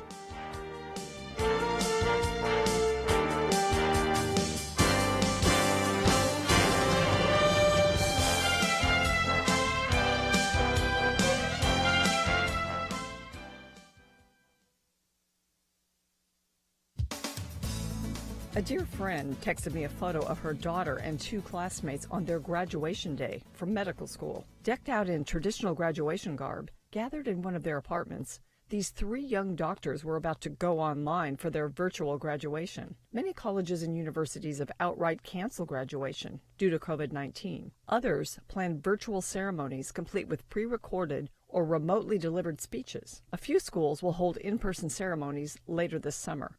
One of the rare schools holding an in-person commencement is Hillsdale College. The ceremony, originally scheduled for May 9th, has been rescheduled to take place in July. All graduating seniors have been invited back for a celebratory weekend. Each was offered a $500 travel stipend. Hillsdale's president, Larry Arnn, told the Daily Signal that graduation is the annual symbol of the achievement the college seeks. He says, by celebrating the seniors, we celebrate the common effort.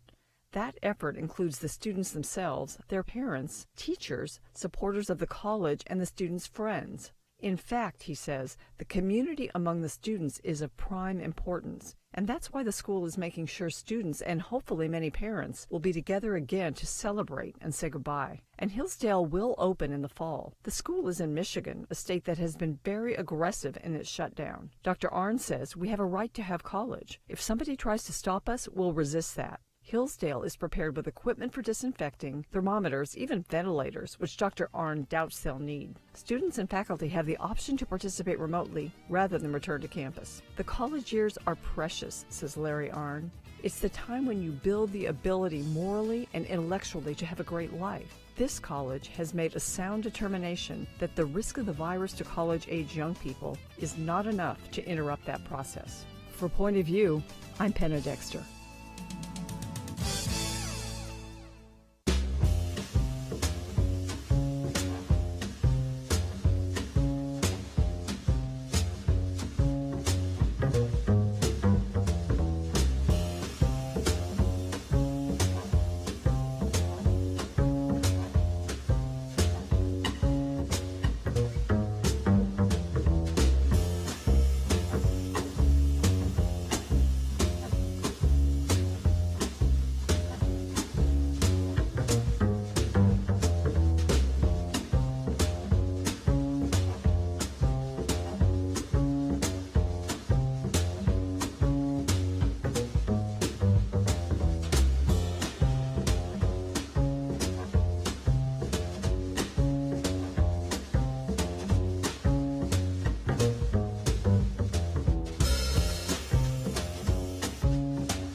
Now, back to Point of View, your listener-supported source for truth. Back once again, if you'd like to join our conversation, 1-800-351-1212. Been talking about the protests and riots.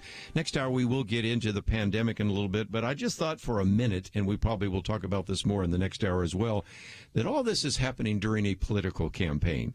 There are 34 U.S. Senate races, 435 races for the House of Representatives, and there's a presidential race taking place. And the questions are oftentimes being thrown to this president or this candidate, and I'm not sure any of them have handled it well, but one that I thought we at least mentioned, that I mentioned in passing as we went to the break, is Joe Biden was on The Shade Room.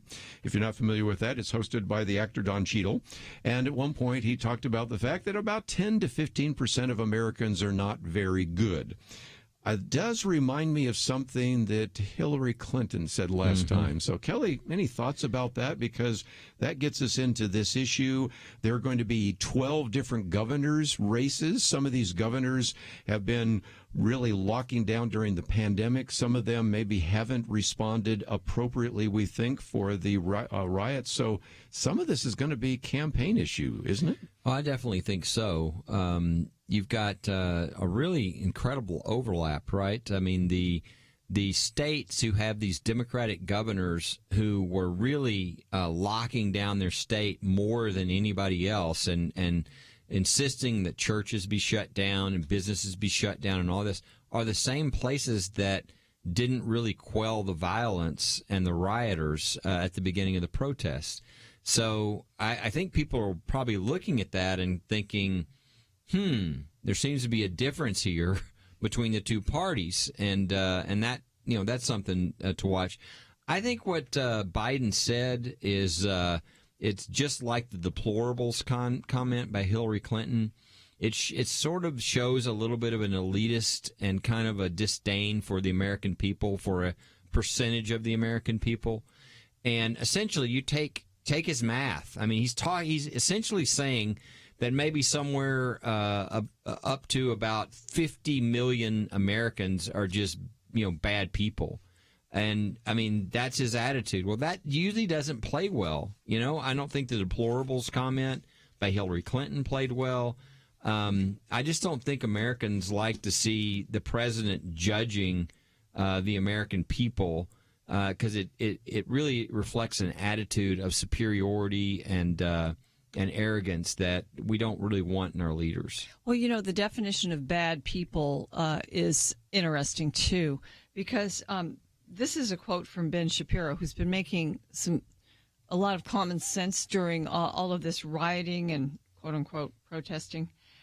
He says, Americans must be categorized as enlightened or benighted, so they're good or bad, based on their answer to one question.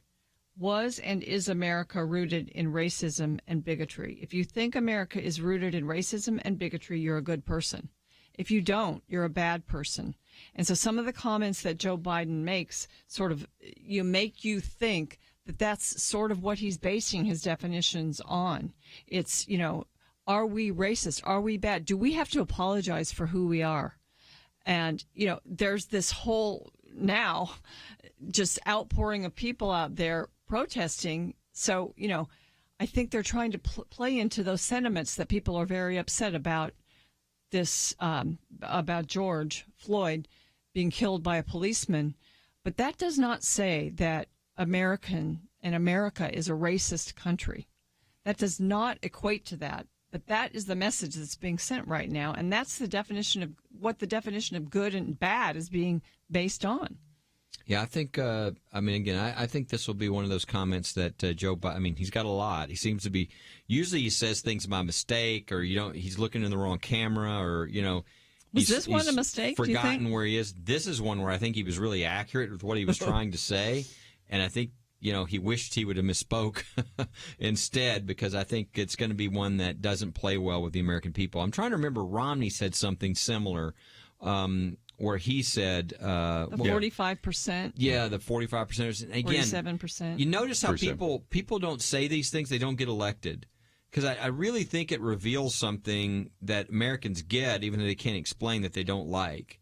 And I think it's an attitude, a superiority. It's a I don't work for you. I'll decide which of you are good and bad. And I don't think that plays well. And so I'm sure the Trump campaign will be using this clip in lots of different ways. And so I think it was a poor decision. I don't think it was by Biden, by the Biden campaign. And I think they've made a number of poor decisions recently. I think they decided really to play to their base on the riots and the protests, and really did nothing to support law enforcement who was trying to stop the riots. And it really should have. There's both, right? I mean, you can be for protesters and for solving this problem and really addressing it, and at the same time be for the police officers who are trying to restore order, who are not abusing their power in any way, but are trying to serve their community. I think that was a mistake, the speech he made on Tuesday, where there was none of that on one side. It was all very one-sided and towards the really more left base, left wing of his base, and that's just not going to win you the election when you get to November. One thing, you've probably mentioned it earlier this week, but President Trump deemed the Antifa group a terrorist group this week. And, they really are, in one sense, if you look at the true definition of terrorism. And James O'Keefe from Veritas has been out there with an undercover reporter going into training for Antifa in Portland, Oregon, and showing their tactics, and also the fact how well organized they are. He made the comment that it was efficient like a business, and the tactics are, some of them are shocking. Yeah. And so, including training people how to gouge people's eyes out. You know, like that's easy. That's easier. And it's very sophisticated and very evil. And when you see people think, well, it's just people protesting and they lost their, they got excited. That's not what's happening. It's two different groups of people, and they're mixed together in a lot of these situations. I mean, it was interesting. I said that there was a protest that was up in my community. People were dressed in black. Most of them were peaceful, but there were a lot of signs about America being evil and spelled with K's. So you had that attitude. I mean, the police, there were so many police there that everything was fine as far as not being violent, but they're mixed together in these groups. It is a challenge for law enforcement, but it's not a challenge for leaders to be able to hold both ideas together. That we're against we're not happy about what happened in Minneapolis, but we and that's sad, and we don't want to see that, and we want to see the police acting right. But we are going to fight with everything we've got, these terrorist groups. We do not want them destroying our businesses and our country and hurting people. Yeah, in my community, they were going to actually have a protest, a march, and they actually canceled it because there was word that Antifa was going to show up, and I thought that was really good. And I would think the people that would be the most invested in getting rid of Antifa would be the people who want to protest peacefully, who want to actually do something, not just talk. I mean, the virtue signaling drives me crazy, right? I mean, everybody thinks if they go on social media and act real brave that they've done something. They've done nothing. They need to go do something. I liked Condoleezza Rice's editorial, I think it was today, where she said one of the things she's doing to make a real difference in this area is school choice for African-American children, because she thinks education is a key. And so having real specific things you're going to do, instead of just thinking virtue signaling and bullying people who might not see your opinion, that's not the answer. Let's take a break. When we come back, we'll take some of your phone calls, and we certainly have a lot more to cover, and we'll do so right after this. 2020. Is there anything important happening this year?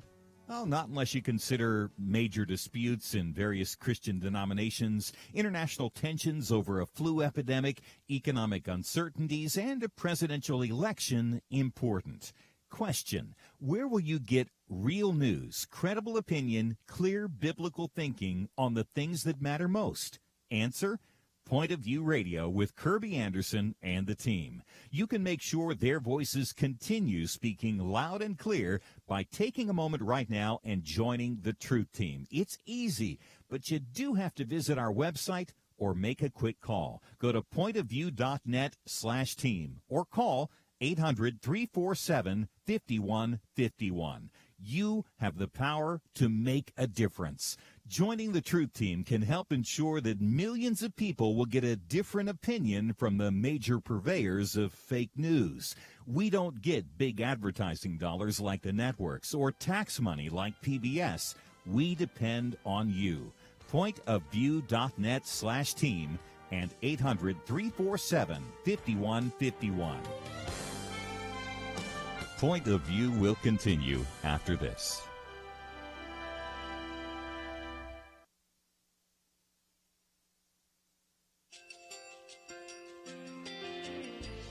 I just want to thank you so much for all the wonderful programming you have. You're just absolutely fantastic. I recently started listening to Point of View, and I really found it interesting because of the different subjects you cover. Thank you for that. I really appreciate everything that you do in keeping us informed. Thank you, Kerby, for everything that you have been doing. I appreciate all the work that you're doing, advocating for the Word of God. Thank you so much.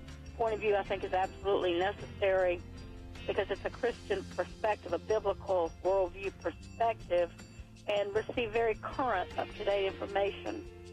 about what is really going on, week to week in our culture, which is changing so rapidly, and yet it's morally sliding backwards. Yeah, I'm just, first of all, I thank you guys. Y'all's program is wonderful, and enjoy it every day. I learn so much every time I listen to it. Point of View Radio Talk Show.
Hi, this is Kerby Anderson. You know, each day we take on the tough issues and provide a biblical perspective to them. The topics we cover are wide-ranging.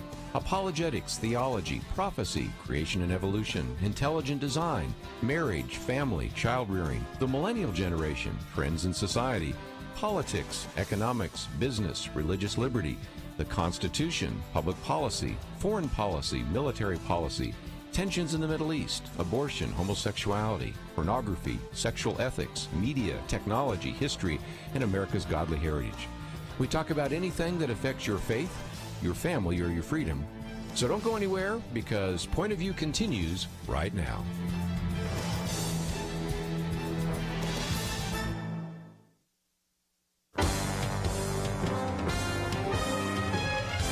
Across America, live, this is Point of View.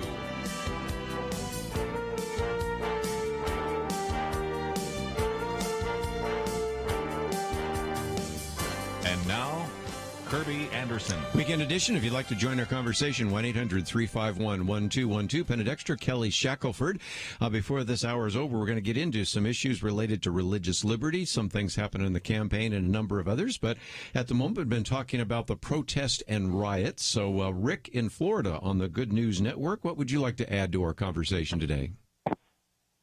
Thank you, Kerby, for taking my call. And I can't say it as eloquent as you or Penna or Kelly can, but Kelly just said it a while ago, and I'll say it again: two wrongs don't make a right. What happened to Mr. Floyd is definitely a wrong, and justice needs to be served in that instance.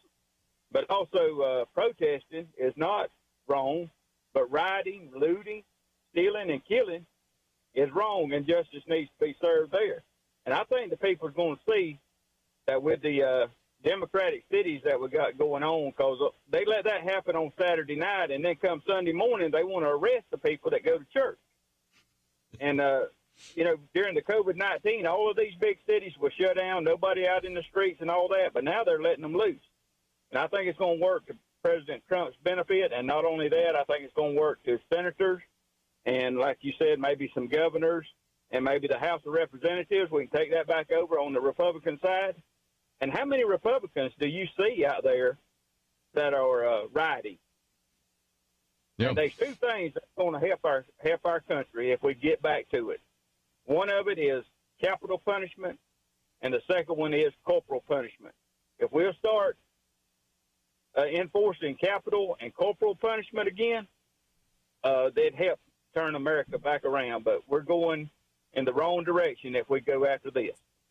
Well, I think the idea makes a lot of sense, and they are tied together, because I was thinking when we were talking about the mayors and city leaders who were just pulling back and allowing these things to happen, and then the mayor of Fort Worth was saying, no, once something happens, you immediately deal with it. And I thought, this is the way since I have 6 grandchildren, and they're little, and you have to get it early. You have to start to deal with that behavior early. And so, it's human nature that you deal with the wrongdoing. You show the consequences very quickly, because it's very confusing to a child if you don't deal with it right away, or if you don't deal with it and then you start to deal with it after they've been doing it for a while. So all of these things, the broken windows policy and child rearing, are kind of the same principle of human nature. Well, I think the one other thing the caller's making a point about is something, again, I saw this in the Babylon Bee, and it was so accurate, and it made it very funny. And I don't know how many people saw this, but it was the headline was, church congregants, who were about to be arrested by police. It was like, church congregants avoid arrest by pretending to be rioters. And so it was like the police were on their way into church on Sunday to arrest people for having church, and they realized, oh my gosh, we've been caught having church. So they all pretended to be rioters. They started spray painting on the wall of the church, "We hate Trump," and some other stuff. And I thought, it's so funny because it's so accurate about the hypocrisy that's going on. I mean, for months we heard that people couldn't meet in church, even if they're 2 pews away, even if they're doing all these safety things, and they certainly couldn't sing songs in the church because that would really spread the coronavirus. but thousands of people screaming at the top of their lungs in protest is okay. And so everybody's like, what is going on here? This doesn't make any sense. And we see the pure discrimination against the church that's been occurring for the last 2 months, when the real answer to all these problems of discrimination, of peace, of violence, and the real answer to all these things is the church. And so it's just so ironic to see. I feel like God has allowed us to see this so clear in time, to see really unmasking what was really going on. Let's take another phone call. We'll go to Georgia, WLPE. Richard, I think you want to make a comment as well. Well, I was asking a question, actually, because I heard, I don't listen to mainstream media. I don't listen to the news on TV because all of it's biased, it seems like. I listen to WLP and Salem News Network. But anyways, I heard somewhere that the actors, Hollywood actors and actresses, were bailing out some of these demonstrators. Have you heard of that? Some Is of that them. True? Yes, that's true. And Have some they of the members of the identified Biden themselves? campaign have as well. They've even bragged about it on Twitter. So it's not like you were making this up. They actually were bragging about that. Yeah, the Biden campaign and Hollywood actors. And a lot of these same people are saying that they should defund the police. Although I noticed none of them are defunding their own security details, protecting them in their homes. Yeah, that's interesting. We were talking about Antifa before, and one of the other characteristics is in a lot of these cities where they send people, they have lawyers there. They're even just out on the street, and they're there to help when folks are arrested to get them out quickly. Let's take another phone call. And Daryl in Texas, thank you for joining us today. Thank you for having me. You are on the air. What would you like to add? Well, I just like to say that, from as two different point of view, compared to what's going on in America today. And as a black man, I think we live in two different Americas. I think what we experience through law enforcement and what white American experience, two different Americas. And I think that need to be at the focus point of what this really about. It's not about rioting and about looting and about all the other things that's going on. I think social change starts with people setting a dialogue, talking to one another, getting to understand one another, to know exactly why people feel the way they do. If you look at everything about this country, it's desegregated. Just a lot of it. When blacks move in the inner city, whites move out. We all just trying to separate ourselves from each other. And I just like to know your point of view about that. Well, again, that's one of the things that I think we need to start coming up with some concrete solutions. One of the arguments that I was even seeing one of the commentators say is, we're going to have all these discussions. We're going to have some virtue signaling. We're going to have some people talking about social media. 3 months from now, everybody's going to just go back to normal. And, the reality is that probably is the case. But if we can come up with some concrete steps of things that we can do, I've put on this table more than once the concern about police unions. If indeed certain individuals are treating African Americans differently, or certain individuals, as we found out from Minnesota, already have all sorts of issues that show that they are maybe engaging in police brutality, and then they get protected, then we're going to be talking about this again a couple months from now. So I'm looking for solutions. The argument that we need to have a national conversation about race, we've been having that since the 1960s. How far is that getting us down the road? Yeah, and I think the caller said it very, very well. And I think that's the thing I think most unfortunate is we can't have the discussion that we should be having that he's talking about because of Antifa and the violence and all these other things that are happening. And I would think they would be the most invested in stopping that violence and we can get to the real discussion. Let's talk about what the church can do right after these important messages.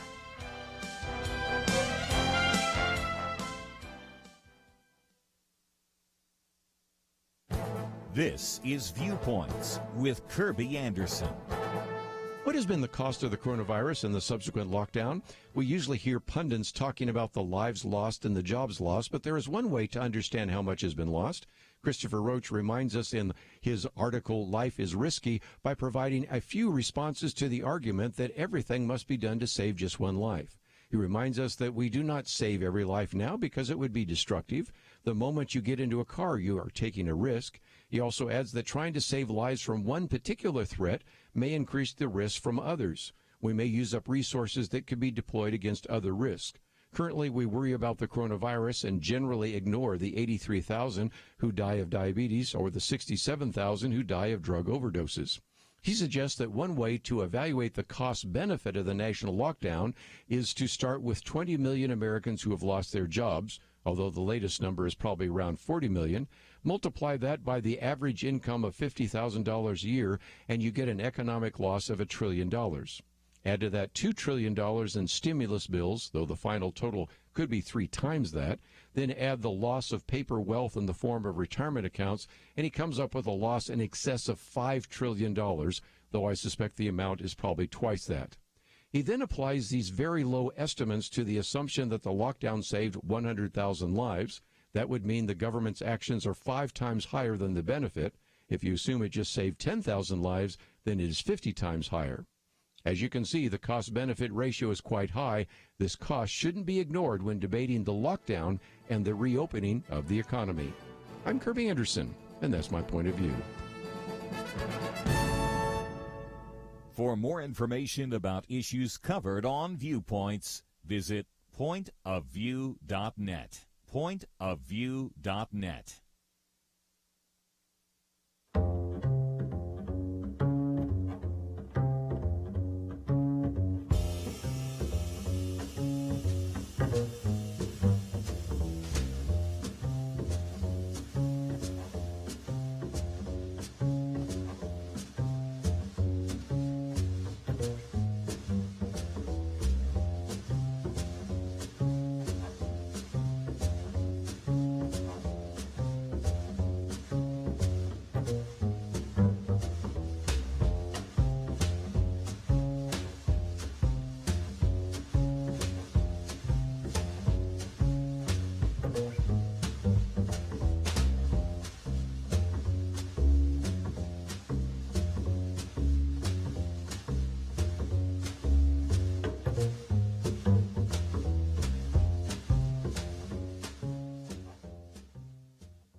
You're listening to Point of View, your listener-supported source for truth. Back once again, if you'd like to join our conversation, 1-800-351-1212.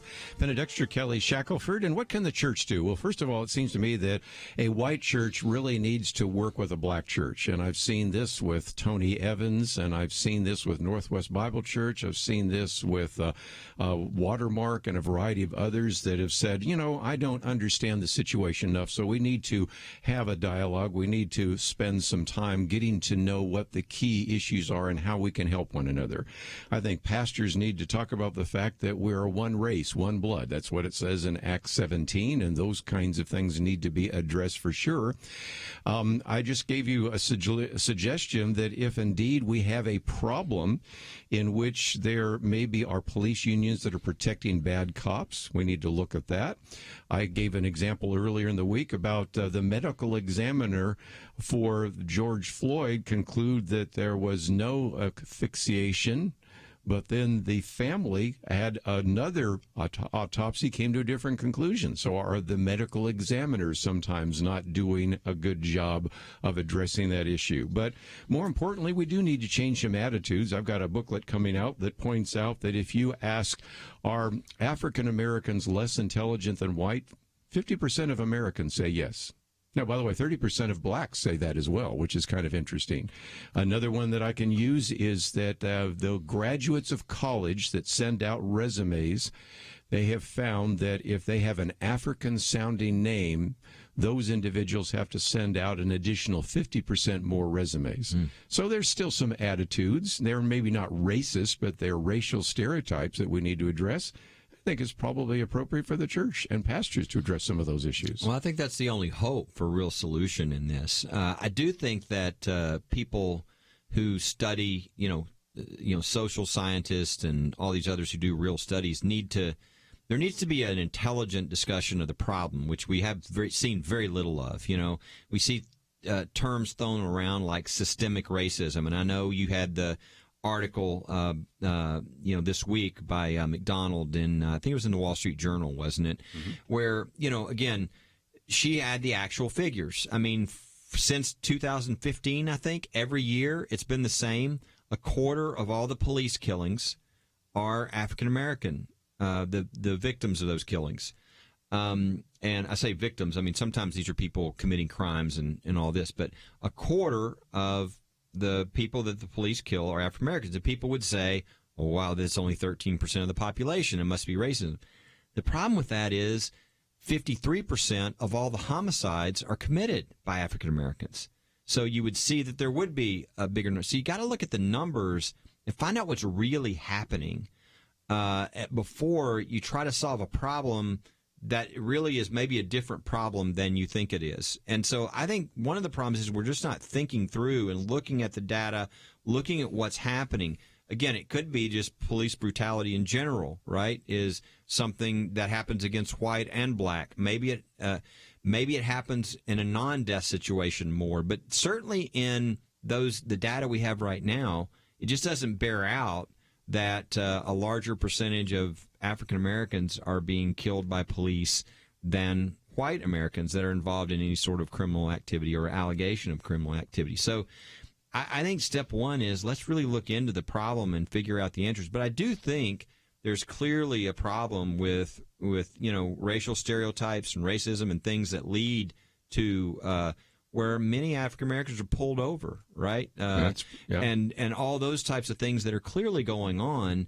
But, we've got to know the problem before we find the solution and the problem we're trying to fix. And obviously if the problems is just get everybody to where there's zero prejudice, then, I mean, that's obviously a long-term goal that you can always shoot for, but that's not really concrete on some things you can do to really make some changes that would help.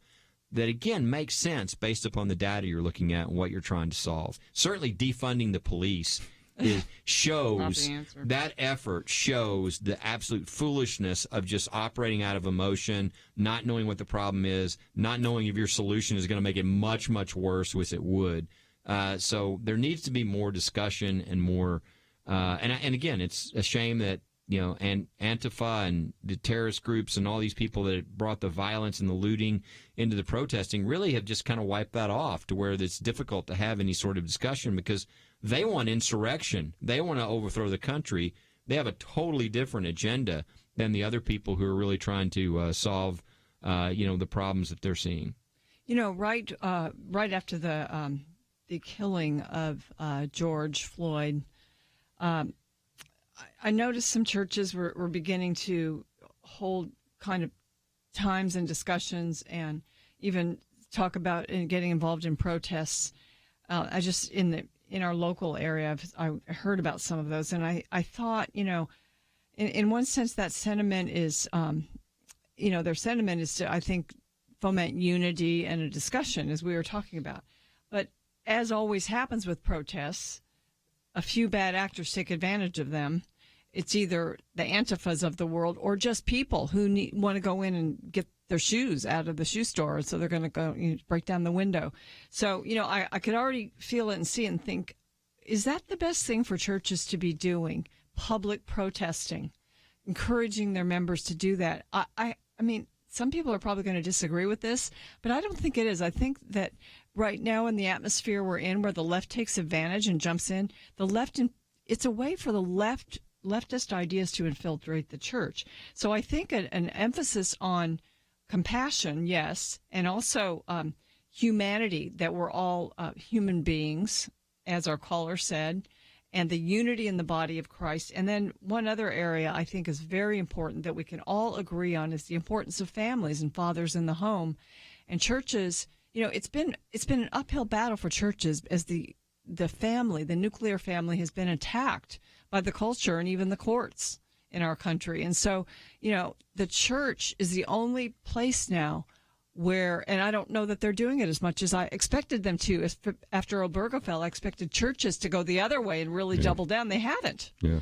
Well, the church looks too much like the world sometimes. And one of the things I think that we, is not talked about a lot, but needs to be talked about, is a lot of these mayors, a lot of these police chiefs and departments, they're all African American. I mean, a large number of these are African American. So I think it's not that you've got people in charge who hate black people, right? There's something else going on. So you when they come in and sort of this broad brush that this is just about the government, and the police. Well, many of these police officers are African American.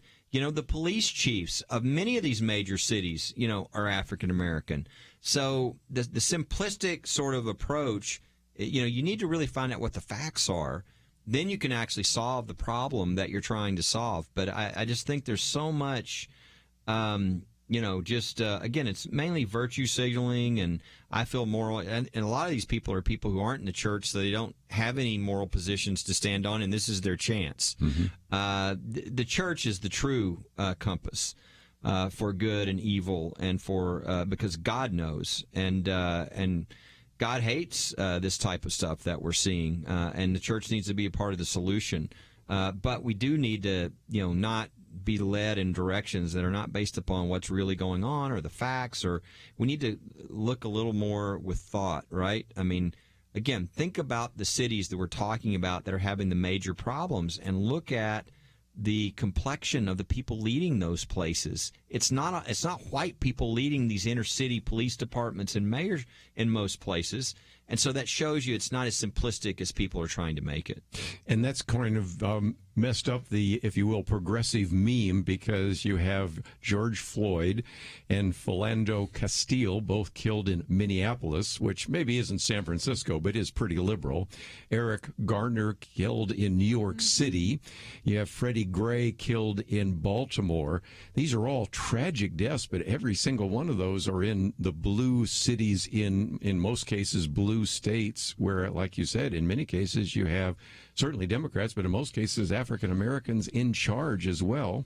And then you even had Van Jones the other day. Didn't think I'd be quoting from him, but remember he talks about how there's a virus in white people. What he was getting at was, remember that woman Amy Cooper, who there was the birder. He was an African American, and there was a video, and she's calling the police saying an African American, and he's like, here's a woman that's a liberal. She voted for Hillary Clinton. She's in New York City, but all of a sudden the switch flips, and then all of a sudden she looks like somebody that's a member of the KKK.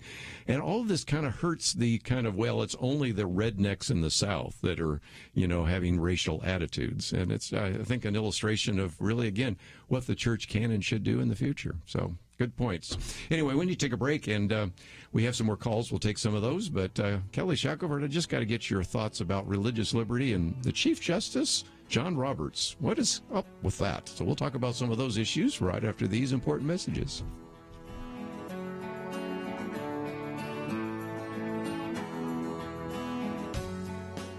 Having civil conversations about important issues seems to be harder and harder. Various media outlets tell people what they should believe, why they should be outraged, and getting people to actually think, well, it can be difficult. Whether it's the gospel, tax issues, social policy, or just about anything else, you need to have solid information and clear thinking to address the hard issues. You need God's truth applied. And that's what you get in less than 2 minutes with Point of View's Viewpoints Commentary, a daily resource to help you be informed and think through the things we need to be talking about. It is free and will arrive in your inbox each day when you visit pointofview.net/signup. Sometimes we know we should say something, but we're silent because we're not quite sure what to say. Viewpoints Commentary can help you break the silence and change the narrative. It can make you a more equipped agent for truth. Get your free subscription to the Viewpoints Commentary at pointofview.net/signup. pointofview.net/signup. Point of View will continue after this.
are listening to Point of View.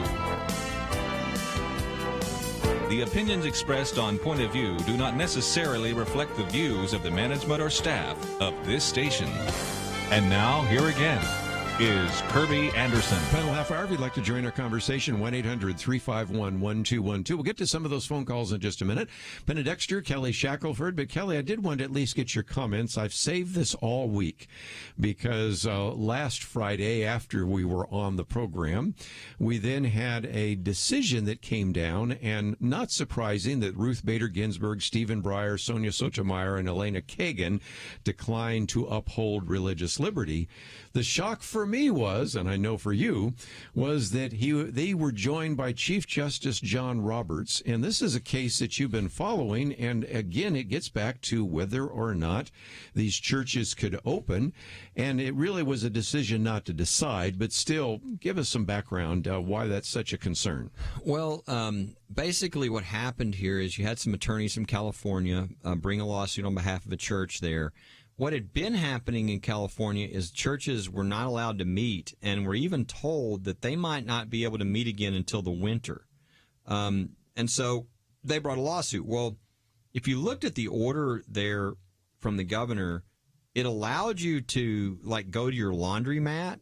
It allowed you to, go to Home Depot or the grocery store or a liquor store or a marijuana dispensary but you couldn't go to church. And it was even, you would have similar uses being treated differently. So it's clear discrimination against the church. It wasn't, hey, you can meet anywhere as long as you have social distancing, have only this, and that. And so it was just clearly discriminatory. Well, the problem is, like, days before they went to the Supreme Court, the governor of California realized, oops, the public tide is turning on me on this church thing. And so he changed his order, issued a new order, and said churches can start meeting immediately, but you need to start with 25% capacity or up to 100 people and some other things. Still discriminatory, treats the church differently. I mean, you can have plenty of people in the laundromat, and it's not limited to 100 people if it's a big laundromat. So these things were being treated differently. The problem is that's probably not a great time to go to the U.S. Supreme Court on an emergency motion saying, Supreme Court, we need you to intervene immediately, like within the next 24 hours, and stop the discrimination that's occurring. Well, guess what happened? When you arrive like that, a guy like John Roberts is like, hey, this is an emergency motion, and this is kind of what he said. And in an emergency motion like this, we're rarely going to act. And it has to be absolutely clear. The law has to be absolutely, certain, because, again, there's not time for all the briefing, all the stuff you usually do. And so in light of that, he went with the liberals, and they ruled against the church. The four conservatives, led by Kavanaugh, wrote a really excellent opinion saying this is clear discrimination. Hello, you can't do this. But it's dangerous because there were some words in there that Roberts, I wish he just wouldn't have said anything. Yeah. And this is a motion, not a case merits decision. And so, but he said, well, nobody knows about this virus and we have to just defer to the elected officials. And you're like, with the Bill of Rights, we defer to elected officials.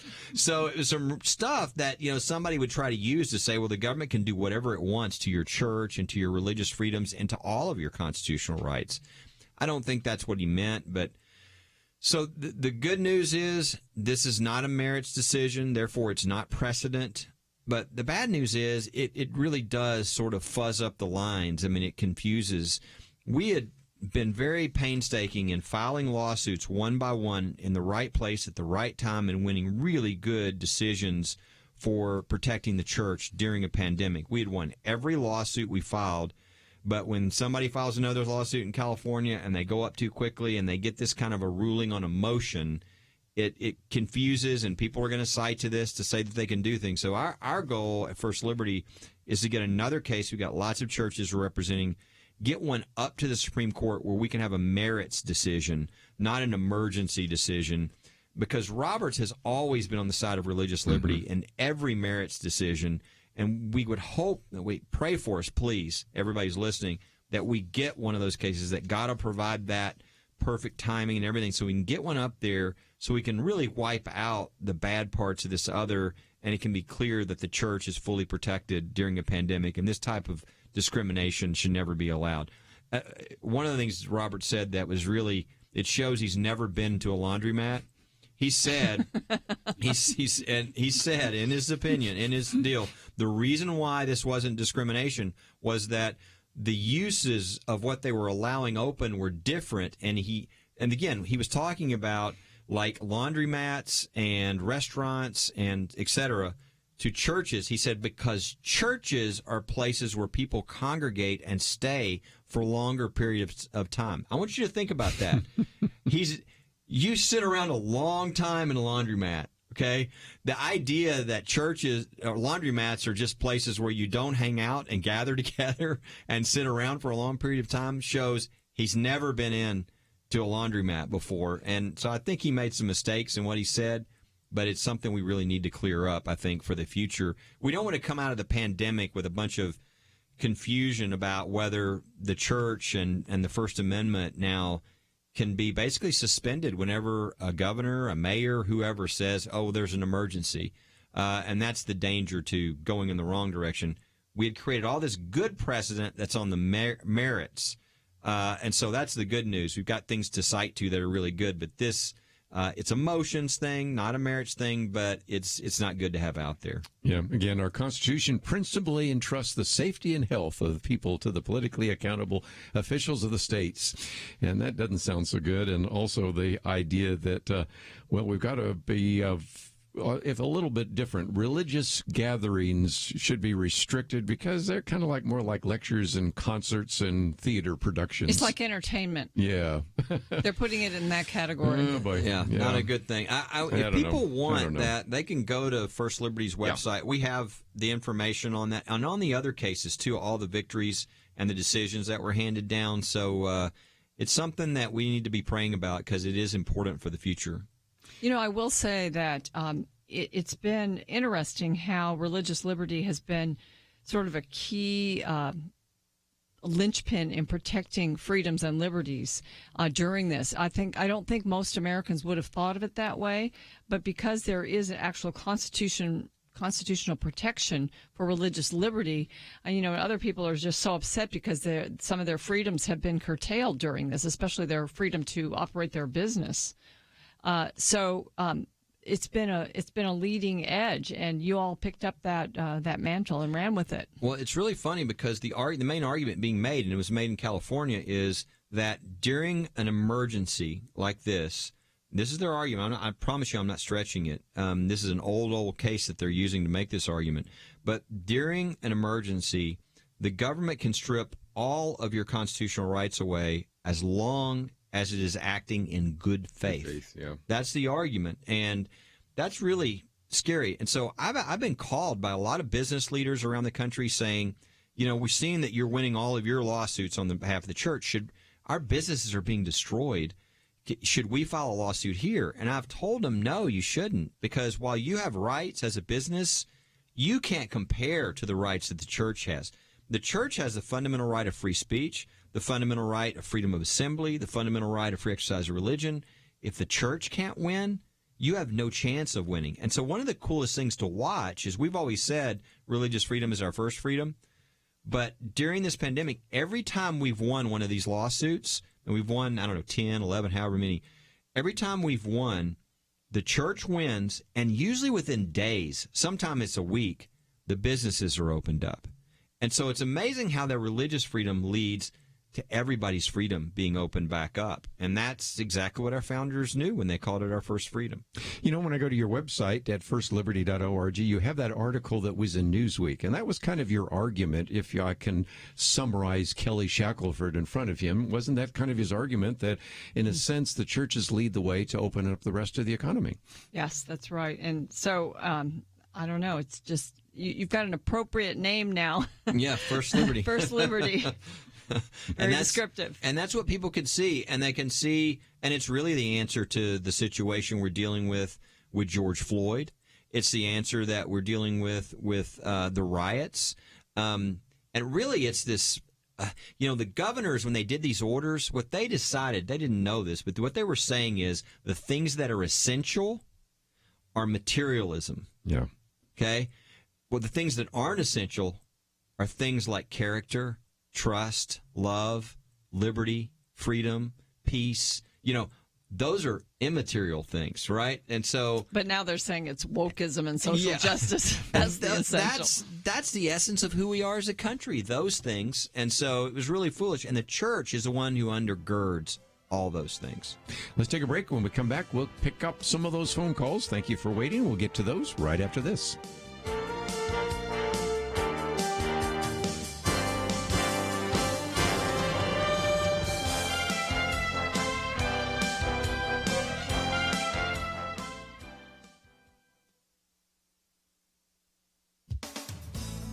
A dear friend texted me a photo of her daughter and 2 classmates on their graduation day from medical school. Decked out in traditional graduation garb, gathered in one of their apartments, these 3 young doctors were about to go online for their virtual graduation. Many colleges and universities have outright canceled graduation due to COVID-19. Others plan virtual ceremonies complete with pre-recorded or remotely delivered speeches. A few schools will hold in-person ceremonies later this summer.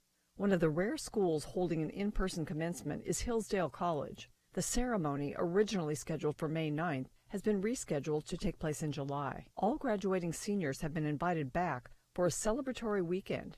Each was offered a $500 travel stipend. Hillsdale's president, Larry Arnn, told the Daily Signal that graduation is the annual symbol of the achievement the college seeks. He says, by celebrating the seniors, we celebrate the common effort. That effort includes the students themselves, their parents, teachers, supporters of the college, and the students' friends. In fact, he says, the community among the students is of prime importance, and that's why the school is making sure students and hopefully many parents will be together again to celebrate and say goodbye. And Hillsdale will open in the fall. The school is in Michigan, a state that has been very aggressive in its shutdown. Dr. Arnn says we have a right to have college. If somebody tries to stop us, we'll resist that. Hillsdale is prepared with equipment for disinfecting, thermometers, even ventilators, which Dr. Arnn doubts they'll need. Students and faculty have the option to participate remotely rather than return to campus. The college years are precious, says Larry Arnn. It's the time when you build the ability morally and intellectually to have a great life. This college has made a sound determination that the risk of the virus to college-age young people is not enough to interrupt that process. For Point of View, I'm Penna Dexter.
Now, back to Point of View, your listener-supported source for truth. For a few more minutes, and as I've said before, we have much more to cover than we would possibly cover in 3 hours. I only checked up about half the things on the list. Yeah, so we will certainly get to some of that next week. By the way, next week, Robert Knight will be with us. Dinesh D'Souza will be with us on his new book on socialism. But let's take a few phone calls.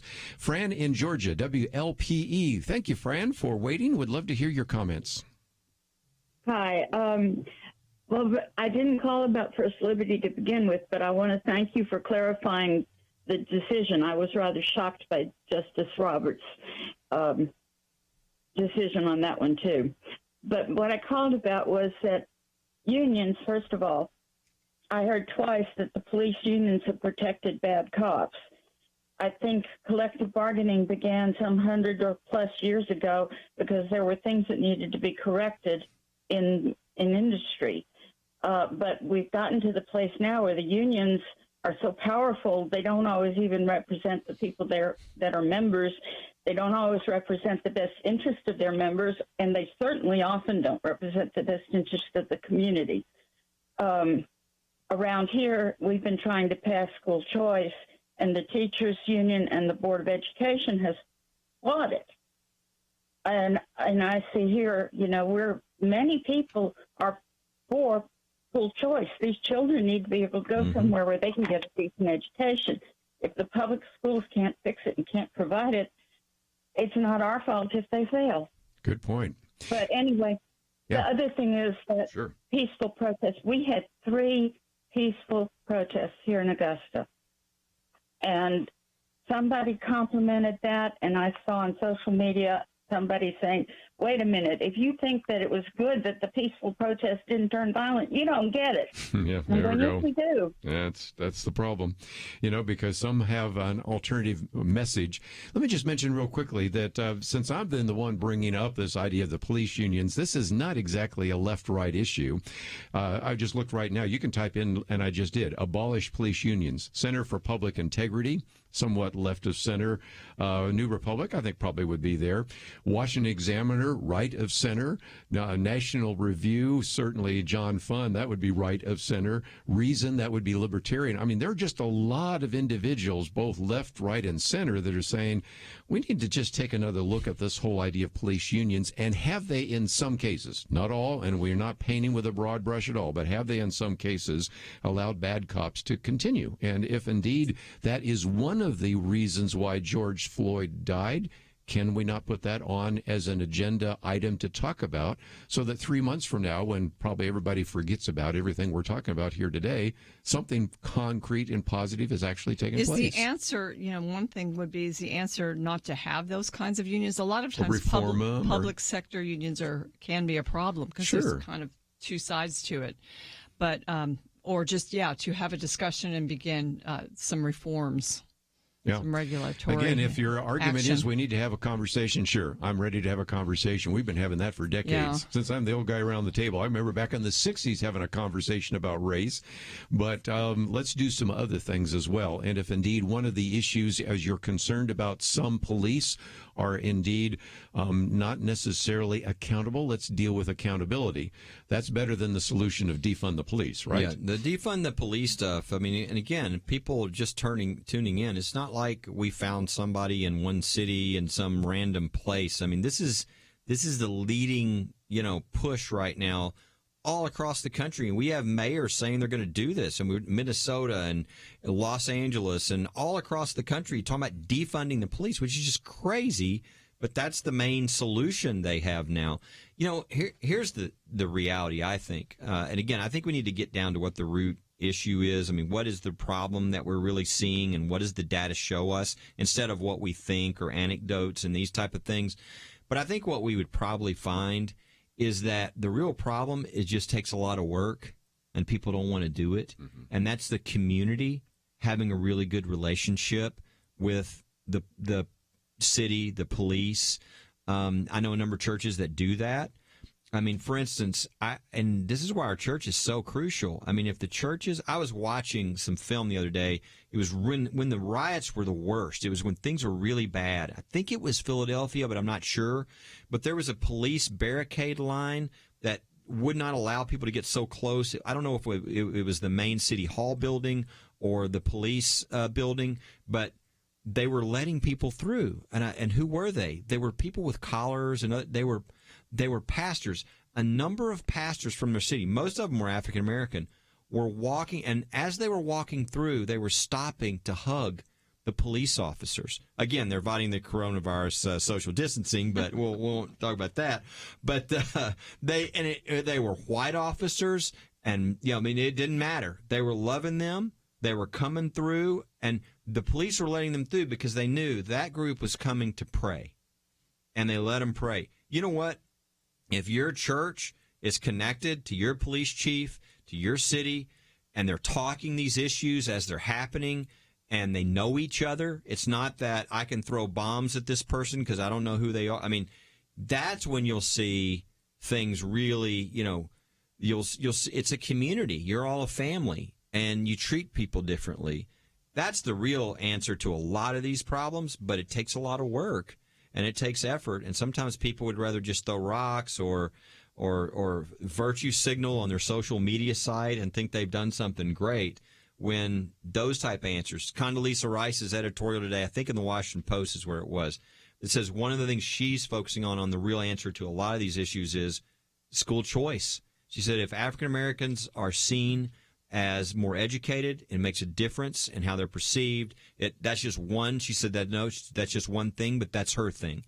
And everybody can do something, but I think the communication and the relationships in the community is the most important. You brought up something that I think would be a good action item, perhaps for listeners. Anybody could really do this if you're in a church, is to encourage your church leaders to go to the city.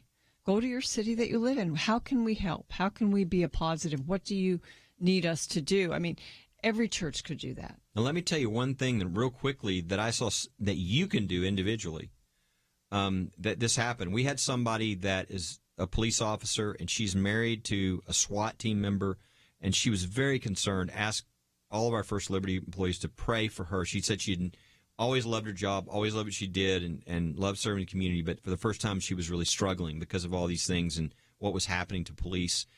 And the next day, she said, "Thank you for praying. I want to tell you what happened right after you prayed." A little Girl Scout walked up to her car and said, "What are your favorite Girl Scout cookies?" She had her outfit on and everything, and she said, "Tagalongs and something else." And her mother yelled from the car across the way, "We've got both." The little girl ran over, brought them back, and said, "These are for you. We're thankful for what you did." She said she held it together long enough to have her picture with the Girl Scout, and then when the Girl Scout left, she just wept. Mm-hmm. That's the kind of thing everybody can do. Yeah. You can do with your kids. There's lots of things you can do that, again, bring your community together and appreciate people and really change their conduct by the love of Christ. So there are a lot of things we can do. Well, again, we are out of time, certainly not out of content.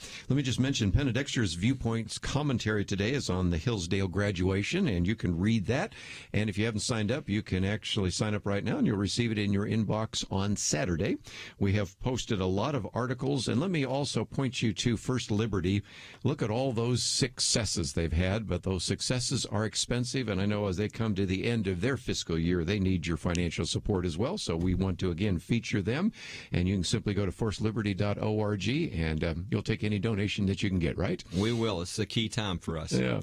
Penna, thank you for being here. I know you'll be here next week, and I think we have Lathan Watts with us. So Great. I'm looking forward to that opportunity. So I hope you'll have a great weekend. Pray about these protests and even the rioting that might take place. Pray for those in law enforcement. I want to thank Andrew and Steve. Have a great weekend. See you back here on Monday. We live in a digital generation. Point of View is reaching this often overly plugged-in generation with truth.